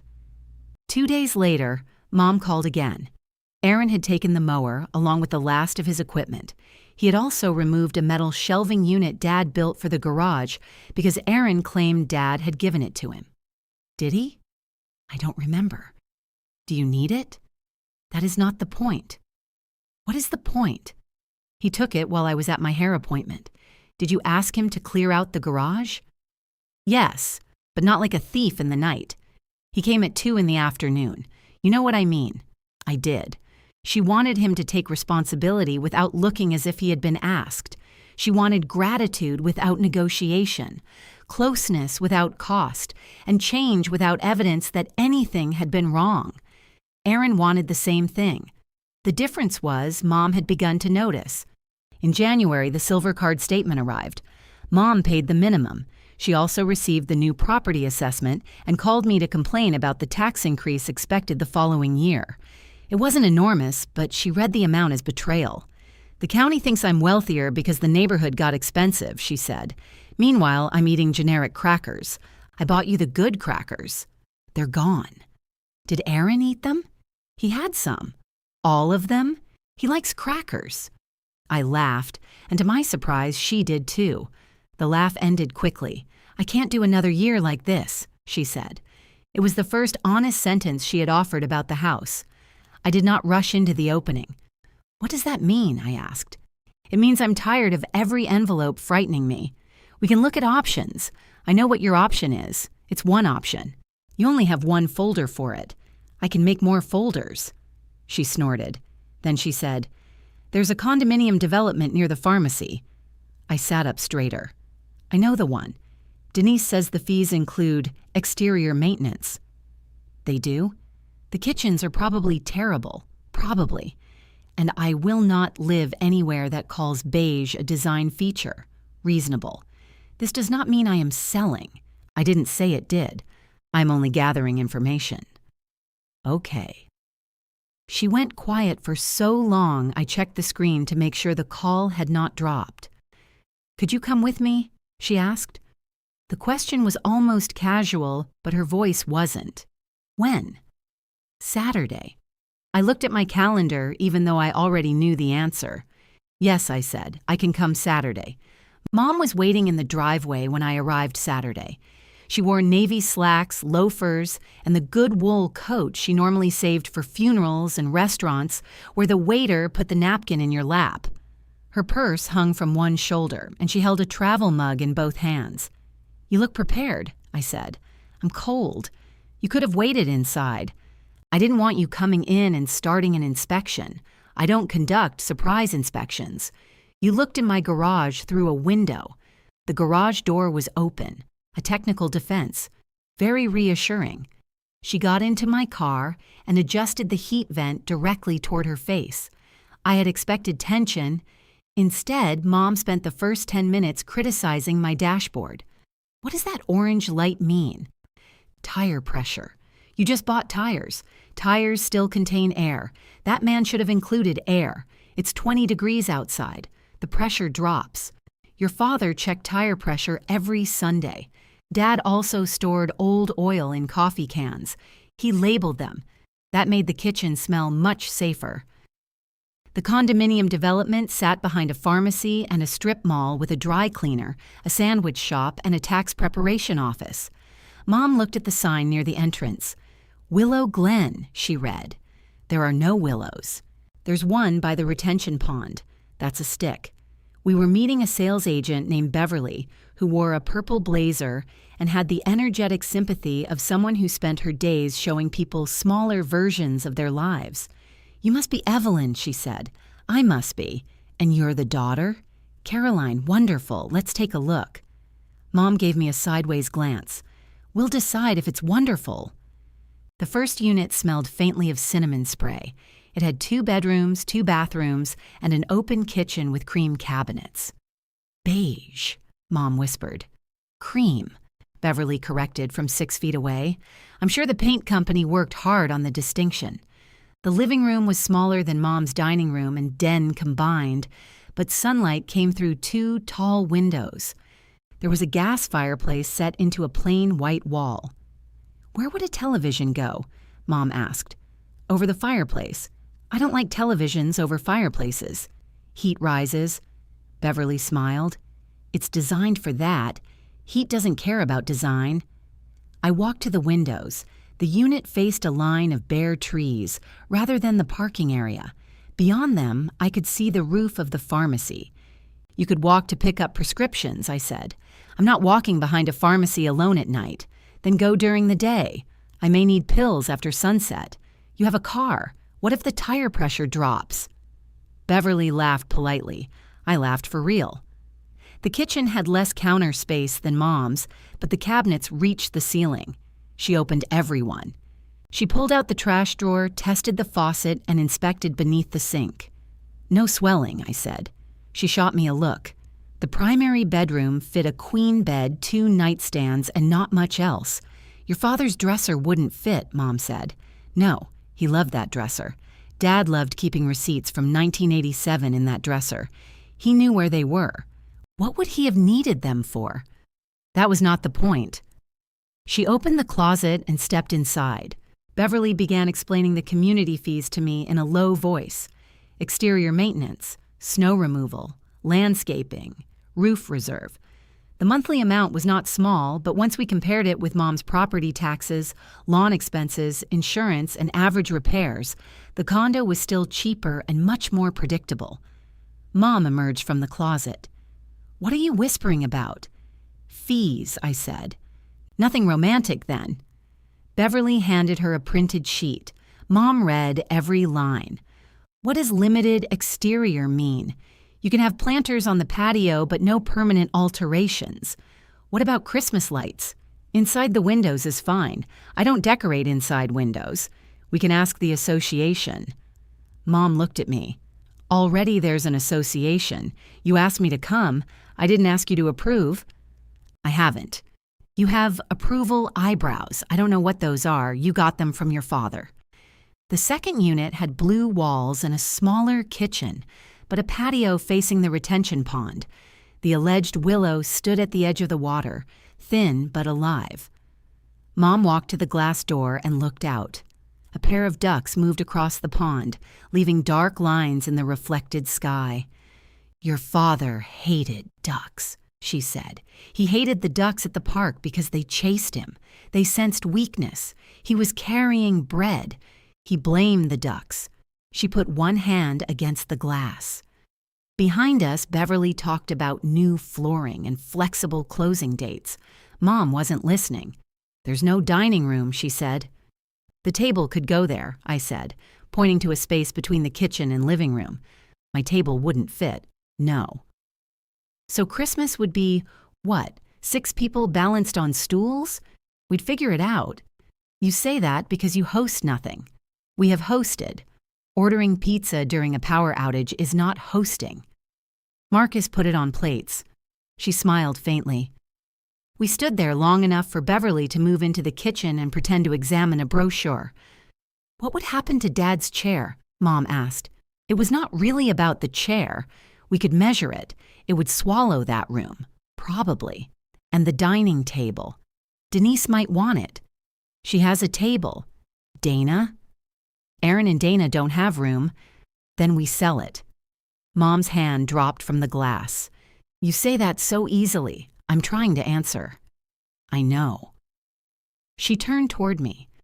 Her face looked older in the winter light, not fragile exactly, but tired in a way I had refused to see when she was angry. "I thought I would die in that house," she said. The sentence made Beverly stop rustling papers. I kept my voice low. "Do you still want to?" "I don't know." That was more frightening to her than yes. After the tour, Mom insisted on buying lunch at the sandwich shop. We sat near the window with soup and grilled cheese because apparently our family had only one meal for difficult conversations. She unfolded the fee sheet beside her plate. "I could afford this?" she asked. "Yes." "Without you?" "Yes." "Without Aaron?" "Yes." She studied the numbers. What if the fees go up? They will, eventually. Honest of you. You'd still have more room in your budget than you do now. And the money from the house? You'd buy the condo, pay the selling costs, and keep what remains invested for repairs, fees, whatever you need. I don't want to discuss investments today. We don't have to. I'd need an expert. Yes, not one Aaron recommends. I looked up. Mom dipped the corner of her sandwich into her soup. He recommended the man who fixed the gutter. The gutter still overflows. My point. I folded my hands beneath the table to keep from reaching for hers too soon. She said, "This does not mean I've decided." I know. We looked at 2 units. I know. The second bedroom was an insult. It was small. It was a closet with a window. You called your current guest room a closet for the first 10 years you lived there. I was younger. I had optimism. She ate half her sandwich, then wrapped the rest in a napkin and put it in her purse. Dad used to do the same thing, though he usually forgot and left sandwiches in his coat pockets. "Aaron will think you forced this," she said. "What do you think?" "I think you stopped making it possible for me to avoid." It was not an apology, but it was closer to truth than we had been in months. When we returned to the house, Aaron's truck was parked in the driveway. Mom frowned. I told him 3. It was 2:20. "He probably wanted to catch us separately," I said. "I told him we were going together." The front door was unlocked. Aaron was in the den, standing beside Dad's desk with the condo brochure Mom had left there the night before. He held it up. "What is this?" Mom took off her coat slowly. "Good afternoon to you too. You're moving?" I looked at condominiums. "Why didn't you tell me?" "I'm telling you at 3. You already went." "Yes, with her." He pointed the brochure at me. Mom hung her coat. "Her name is Caroline." "I know her name." "Then use it." Aaron stared at Mom. I had never seen him look so genuinely frightened by her. "You can't sell this house," he said. "I can. You don't need to. The taxes are paid with a credit card. I told you I'll have money." "When?" "Soon." "That is not a date." He looked at me. "Did you tell her to say that?" "No," Mom said. "You did." The answer hit him. He paced toward the fireplace. Dad's photograph stood on the mantel, arms folded, squinting into sunlight at a family picnic. "This is our home," Aaron said. "It is my home. I know that." "Do you?" "Of course. You stored your business in my garage. You used my car. You ate here 4 nights a week and let me pay for your phone. I helped you. And I helped you. I never denied that. You called yourself the one carrying me." His eyes moved to mine. Mom continued. "You stood at my birthday table wearing your father's watch and let me say Caroline's money was yours. I never said every dollar came from me. You let me believe enough. So did she." He pointed at me again. Mom looked at me. "Yes, she did." The agreement surprised him. It surprised me too. "She was quiet because she didn't want to fight," Mom said. "You were quiet because you wanted the credit. I was quiet because your version made me feel better.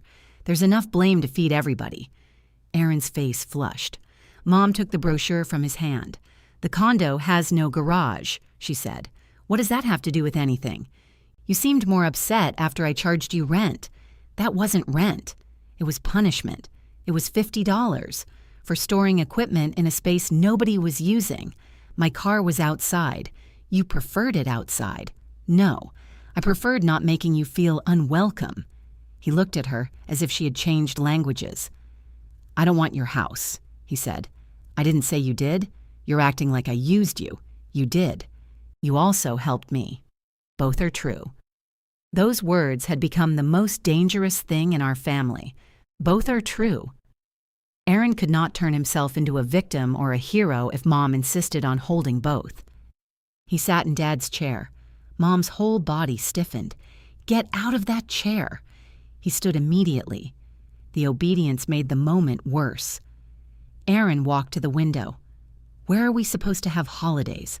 "Wherever we decide." "What happens to Dad's things?" "We divide them." "You already gave Caroline a box. You took a box without asking." "I was trying to fix this. With her money. With my sister." I had stayed quiet long enough. "You called me Birdie to humiliate me." He turned. "At the end of that phone call," I said, "you used the nickname from the payments because you knew exactly what it meant. I was angry. You were caught. Same difference in this family." "No, it isn't." Mom looked between us. "What phone call?" "Nothing," Aaron said. "It wasn't nothing." He rubbed his forehead. The watch caught the light. "You want me to apologize?" he asked. "Fine. I shouldn't have called you Birdie. That's not the apology. Apparently nobody can apologize correctly anymore." Mom folded the condo brochure in half, then smoothed it out again. "I am going to get information about selling," she said. Aaron dropped his hand. "This is insane. It may be. You'll regret it." "I might." "You're letting her win." Mom looked at me, then back at him. "No," she said. "I'm trying to stop all three of us from losing." Aaron left without saying goodbye. His truck backed out so quickly that one tire rolled over the edge of Mom's dormant flower bed. He did not stop to check the damage. Mom watched from the window. "He'll come around," I said. "Don't." "What?" "Don't protect me from seeing him." I stood beside her. For several minutes we looked at the brown tire mark pressed through the garden. Then Mom handed me the brochure. "Call that woman," she said. "Beverly?" "Yes. Tell her I want to see the blue one again." I took out my phone. Mom added, "And don't sound excited. I don't have excited eyebrows. You absolutely do." I called Beverly from Mom's driveway. Mom stood close enough to hear both sides of the conversation, but pretended to examine the dead leaves trapped around the porch. "The blue unit is still available," I told her after hanging up. "I assumed it would be." "You thought it was terrible."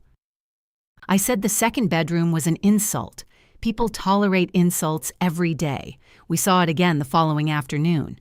Without Beverly's cinnamon energy filling the space, the condo felt quieter. Mom opened the same cabinets, tested the same faucet, and stood at the glass door watching the same pond. The ducks were gone. "That's already an improvement," she said.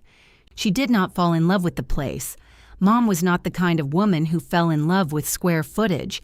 She identified concessions. The bedroom would work if she sold Dad's dresser. The dining space would work if she bought a round table. The second bedroom could hold a small bed and her sewing cabinet if she stopped pretending the exercise bike would ever become part of her personality. She made an offer 2 days later. She listed the house after the condo agreement was in place, though she insisted every document be printed so she could read it on paper. The listing photographs required 3 days of moving objects from one room to another. "Why can't people see a toaster?" she asked. "They can see a toaster. They can also see 4 other appliances, a ceramic rooster, and 17 prescription bottles. The rooster stays. The rooster can wait in a cabinet for 6 photographs. He has never been in a cabinet. The adjustment will build character." The photographer arrived while Mom was still arguing with me about the number of towels permitted in a bathroom. She followed him from room to room, asking why he stood in corners. "To get the widest angle," he explained. "You're making the rooms look larger. That's the goal. It seems dishonest." I laughed so hard I had to leave the kitchen. The house sold in less than 2 weeks to an adult couple relocating for work. Mom was offended by the speed. "They didn't even come back at night," she said. "How do they know what the street sounds like at night? They can visit, they should. You want them to reconsider?" "No, I want them to demonstrate judgment." The offer was enough to buy the condo, pay the selling expenses, clear the silver card, and leave Mom with a reserve that made the monthly spreadsheet look almost calm. Not rich, not transformed, just no longer one furnace part away from calling me at a tire shop. Mom studied the final numbers at her dining table. "This is what the house is worth? It's what someone offered. I know that." "I'm expressing disbelief. You bought it a long time ago. Your father said we overpaid. Dad said that about everything. He tried to negotiate at the dentist. He got 5% off a crown. He was very proud." She touched the number with one finger. For a moment, I could see the temptation to turn the money into proof that staying had been possible. If the house was worth that much, surely she should have been safe inside it. but value trapped in walls did not pay the electric bill. "What do I do with what's left?" she asked. "You keep it. All of it? It's yours." Mom looked toward the den, where Dad's chair faced the blank television. "Aaron will ask," she said. "He might. He'll say investing in his business could generate income. Do you want to invest in his business? No. Then don't. He'll have reasons. He always does. What if one of them is good? Then you can still say no." She gave me a skeptical look. "You make that sound easy." "No," I said. "I make it sound short. Packing took 5 weeks. Every object in the house had to pass through Mom's private appeals court. She could part with a lamp only after explaining where she bought it. Towels with frayed edges survived because they were perfectly good for emergencies, though she could not define a towel emergency. Denise came to help and left with 3 casserole dishes, a floor lamp, and an artificial wreath she did not want. "You wore me down," she told Mom. "That's how inheritance works." Dad's dresser went to a furniture resale shop. Mom watched the men carry it out and then spent the afternoon furious with me because one of them had called it a beautiful vintage piece. He made it sound old. It is old. I'm old. I don't need strangers saying it while lifting me. We donated Dad's chair. Aaron had been offered it first. He did not answer Mom's message for 4 days, then said he had nowhere to put it. When the donation truck arrived, Mom stood with one hand on the chair back. "He sat here every night," she said. "I know, even when his back hurt. This chair probably caused the back pain. Then we're ending the cycle." She smiled, but tears filled her eyes. The men carried it through the front door. One of them had to turn it sideways to clear the frame. A pale rectangle remained on the carpet where the chair had protected it from years of sunlight. Mom pressed her lips together. I put my arm around her. She leaned into me for exactly 3 seconds, then straightened. They scratched the door. They did not. I heard something. It was the chair fabric. You always defend strangers. Aaron did not help pack. He came twice to collect things he claimed Dad had intended for him: an extension ladder, a toolbox, 2 fishing rods, and a shop vacuum. Mom gave him the ladder and fishing rods. She kept the toolbox for me because Dad had written my name on a piece of masking tape inside the lid years ago. Aaron peeled off the tape. "Problem solved," he said. Mom took the box back from him. "No," she said. "Problem identified." He laughed like she was joking. She wasn't. He asked about the money on his second visit. We were in the garage sorting paint cans. Mom sat on a folding chair wearing rubber gloves, even though she was not touching anything. Aaron leaned against the wall where his mower used to stand. "How much will be left after the condo?" he asked. Mom looked at me. I kept reading labels. "Enough," she said. "For what?" "For me." "I know. I'm asking what the plan is. The plan is that it remains mine. You should do something with it. I'm going to live on it. You have a pension. I also had a house. You have a condo. Which has fees?" He glanced at me. "There are better ways to make that money work." "Here we go," Mom said. "I'm just saying sitting in an account loses value. Caroline says it can be invested conservatively." His mouth tightened. "Caroline." "Yes, Aaron. Caroline. She helped me make the budget. She helped me find the condo. She helped me pack this entire house." I offered. "You offered opinions. I said selling was a mistake. That was one of them." He pushed away from the wall. "I have a chance to expand next season. Not huge. One more crew. The right equipment would pay for itself." Mom removed one glove finger by finger. "How much?" "Around 1,500? She asked, though we all knew. 1,000. She laughed once. "I'm serious. I know. That's why it's funny. It would be a loan. Like your phone bill." "That was $83. That was my $83. I paid electric." Mom stood. "You paid one electric bill after your sister paid 18 months of everything else. She didn't pay everything. No, she did not change light bulbs." I kept my eyes on a half-empty gallon labeled Dining Room 2004. Aaron's voice hardened. "So this is what we're doing now?" She gets to be the good child? No one is a child. You know what I mean? Yes, I finally do. Mom walked past him and set the gloves on a shelf. You liked helping me when I thanked you for it, she said. You liked coming here when the garage was free and dinner was waiting. Once I asked you to contribute, you acted like I had invoiced you for being my son. That is not fair. Neither was giving you that watch. His hand moved toward it. He still wore it, though less often. The face had a fresh scratch near the fore. Mom noticed. I would like it back, she said. He stared at her. Dad's watch? Yes. You gave it to me. For the wrong reason. So now gifts have performance reviews? I gave it to you because I believed you kept a roof over my head. I did. With Caroline's money. There's no point talking to either of you. He picked up the fishing rods and walked out. The watch remained on his wrist. Move day arrived with sleet. The movers tracked salt and wet footprints through the entry hall while Mom followed them with a roll of paper towels. I packed the last kitchen cabinet and found 9 unopened jars of mustard. Why, I asked. They were on sale. All 9? Not simultaneously. Dana arrived carrying coffee and breakfast sandwiches. She'd taken the day off work. Aaron coming? I asked. He said he has a job. Mom heard. Of course he does. Dana set the coffee tray down. He does have a job, I'm sure he does. He also doesn't know how to be here. Mom wiped water from the floor. Neither do I. By noon, the house had become echoes. Without furniture, the rooms looked both larger and less important. The marks on the walls remained. A dent from Dad moving the dining table, a pale circle where the kitchen clock had hung, a black streak in the den from the year Mom tried to light the fireplace, flew backward. She walked through each room alone.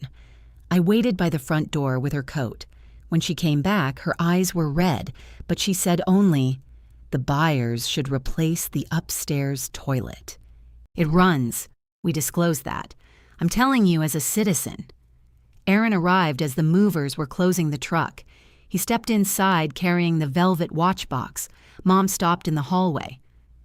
I thought you were working, she said. I was. He held out the box. You wanted this. She did not take it immediately. What changed? She asked. Nothing. That is rarely true. He looked at me, then back at her. I took it to Halpern's to see about the scratch. They said the repair would cost more than the watch is worth. Mom's face went still. Aaron heard himself too late. I didn't mean, you wanted to know what it was worth. For insurance. You don't insure a mall watch. His jaw tightened.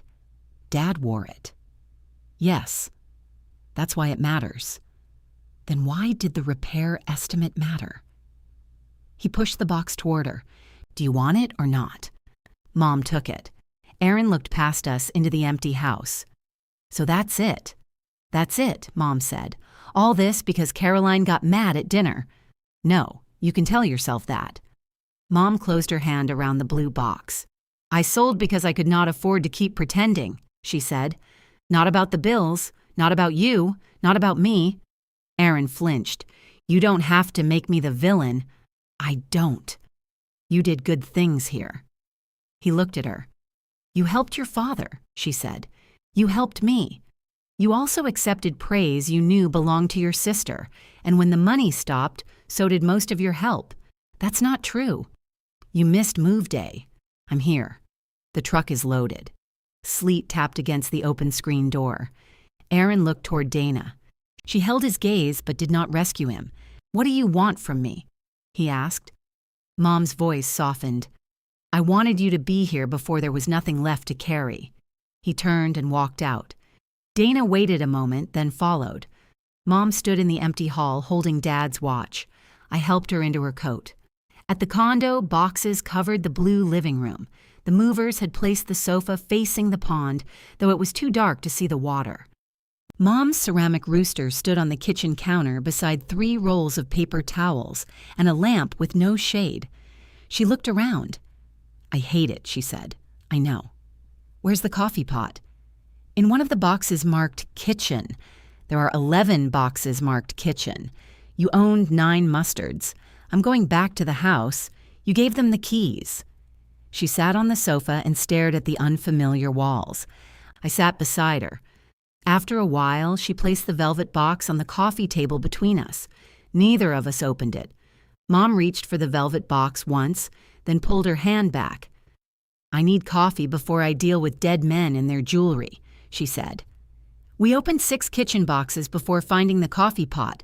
We found filters in the 2nd, coffee in the 4th, and mugs in the 6th. The mugs had been wrapped individually, while the ceramic rooster had traveled upright in a laundry basket wearing one of Dad's flannel shirts.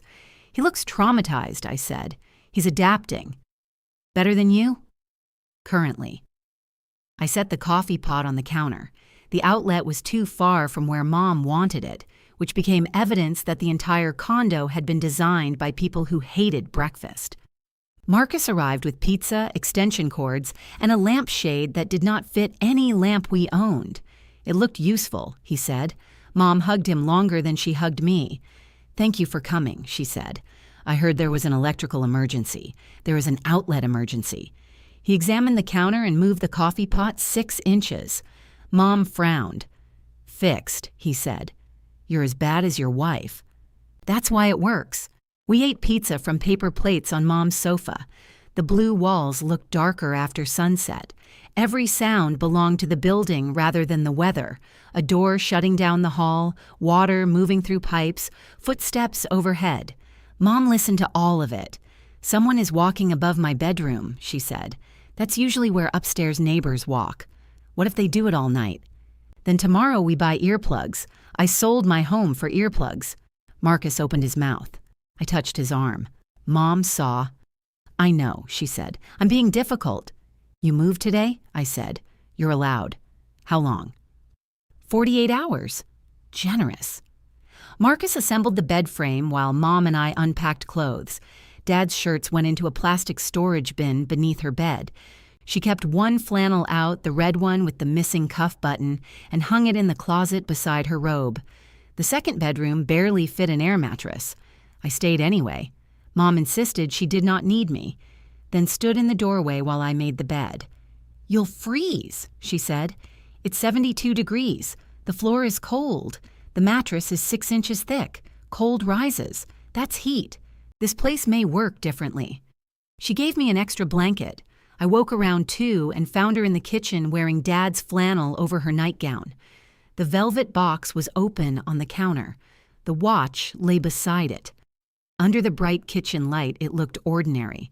Scratched steel, a narrow face, a band polished smooth where it had rested against Dad's wrist. I had seen it thousands of times without really looking.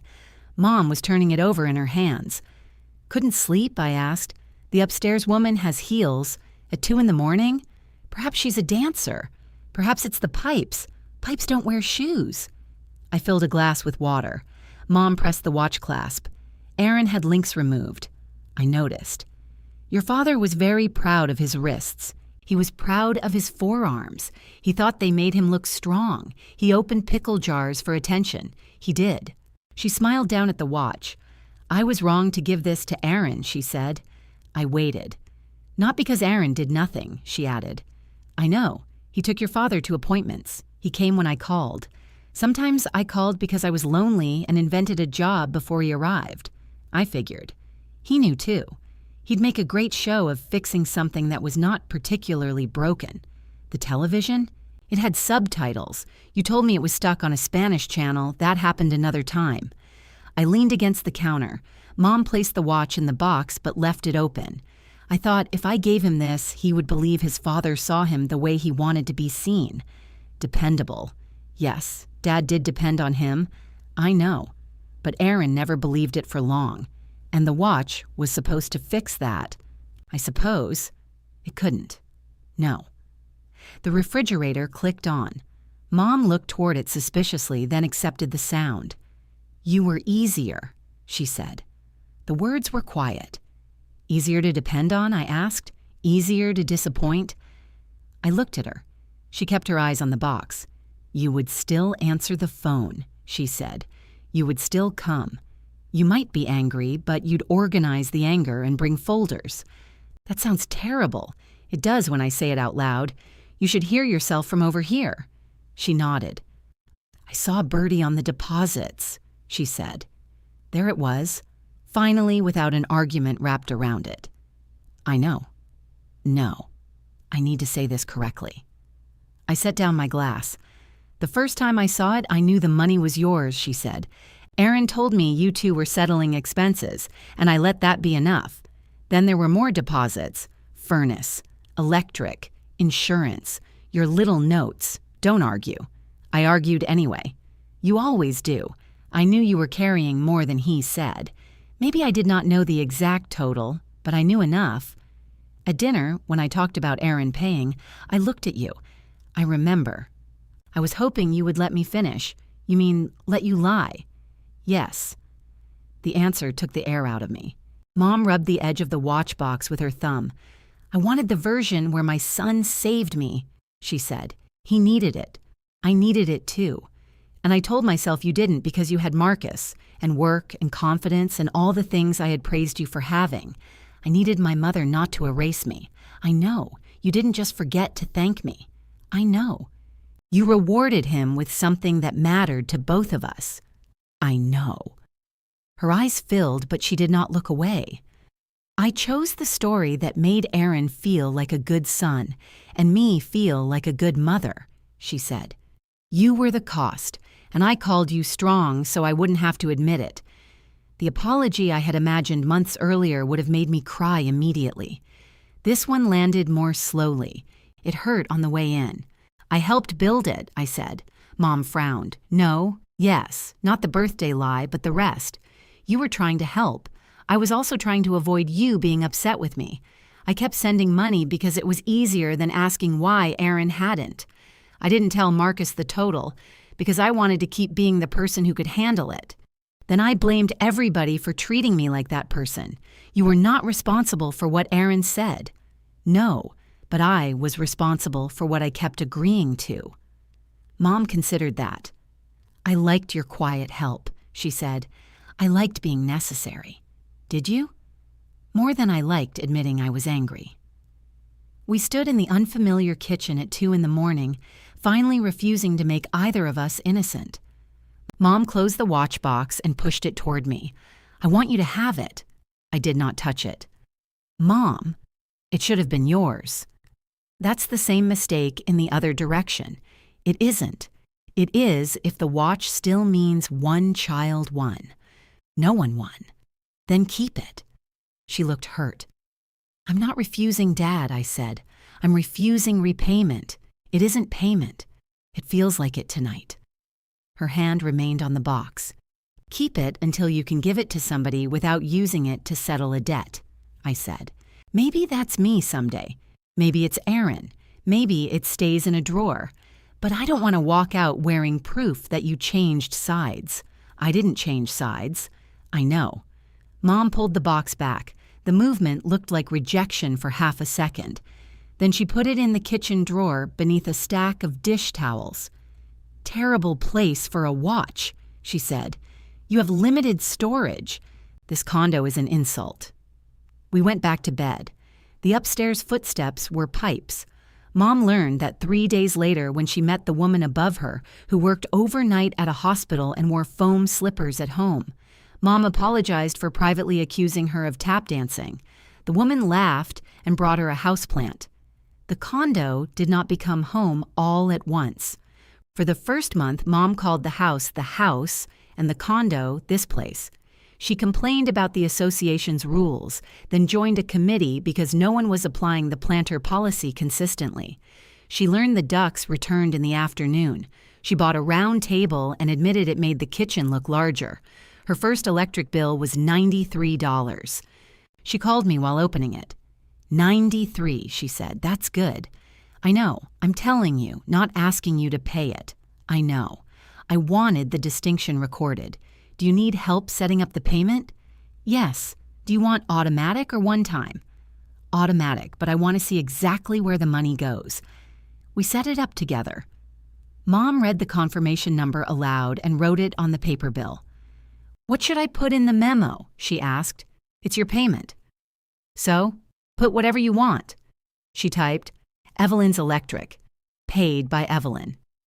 "Subtle," I said. "I'm rebuilding my brand." Aaron stayed away for nearly 3 weeks after the move. Then he called Mom and asked if he could come for coffee. He did not have a key to the condo. Mom did not offer him one. She told me about the visit afterward but refused to provide a full transcript. "He said the place was nicer than he expected," she said. "That nearly killed him, didn't it?" He recovered. "Did he apologize?" "He said he was sorry things got out of hand." "That's not an apology." "No. But I've recently learned there is a review process." "Did you ask him about the birthday?" "He said he never directly claimed he paid every bill." "He did, I know." "What did you say?" "I told him summaries should include the person who provided $11,246. I smiled. "You remembered the amount." "I wrote it down." Aaron did not return the phone money or the grocery money. He did not become organized. His business survived another uneven season, as it always seemed to. He called Mom less often, but when he did, she stopped inventing praise. If he fixed something, she thanked him for the thing he fixed. If he asked for money, she said no. Sometimes he came anyway. He hung a curtain rod in the second bedroom and complained that the wall anchors were cheap. Mom fed him soup. He took the leftovers home. Both of those things were true, and neither had to become the entire story. Dana began visiting Mom without him. They drank coffee by the pond and discussed Aaron only when they felt like ruining the afternoon. Marcus and I rebuilt our savings slowly. We kept the transfer notifications on, not because he demanded them, but because I no longer wanted secrecy to impersonate generosity. In April, we booked Savannah for the fall. Mom said it would be too humid. "We didn't invite you," I told her. "I can still have weather opinions." One Sunday, I helped her hang framed photographs in the hallway. Dad squinting at the picnic, Denise laughing with her mouth full. Aaron beside his landscaping trailer the first year he bought it, proud and tired. Marcus and me on our wedding day. The final frame was a picture of Mom and me in her old kitchen. I was looking down at a cake. She was looking at me. "Birthday?" I asked. "Yours, a few years ago. You kept that one." "I like your face.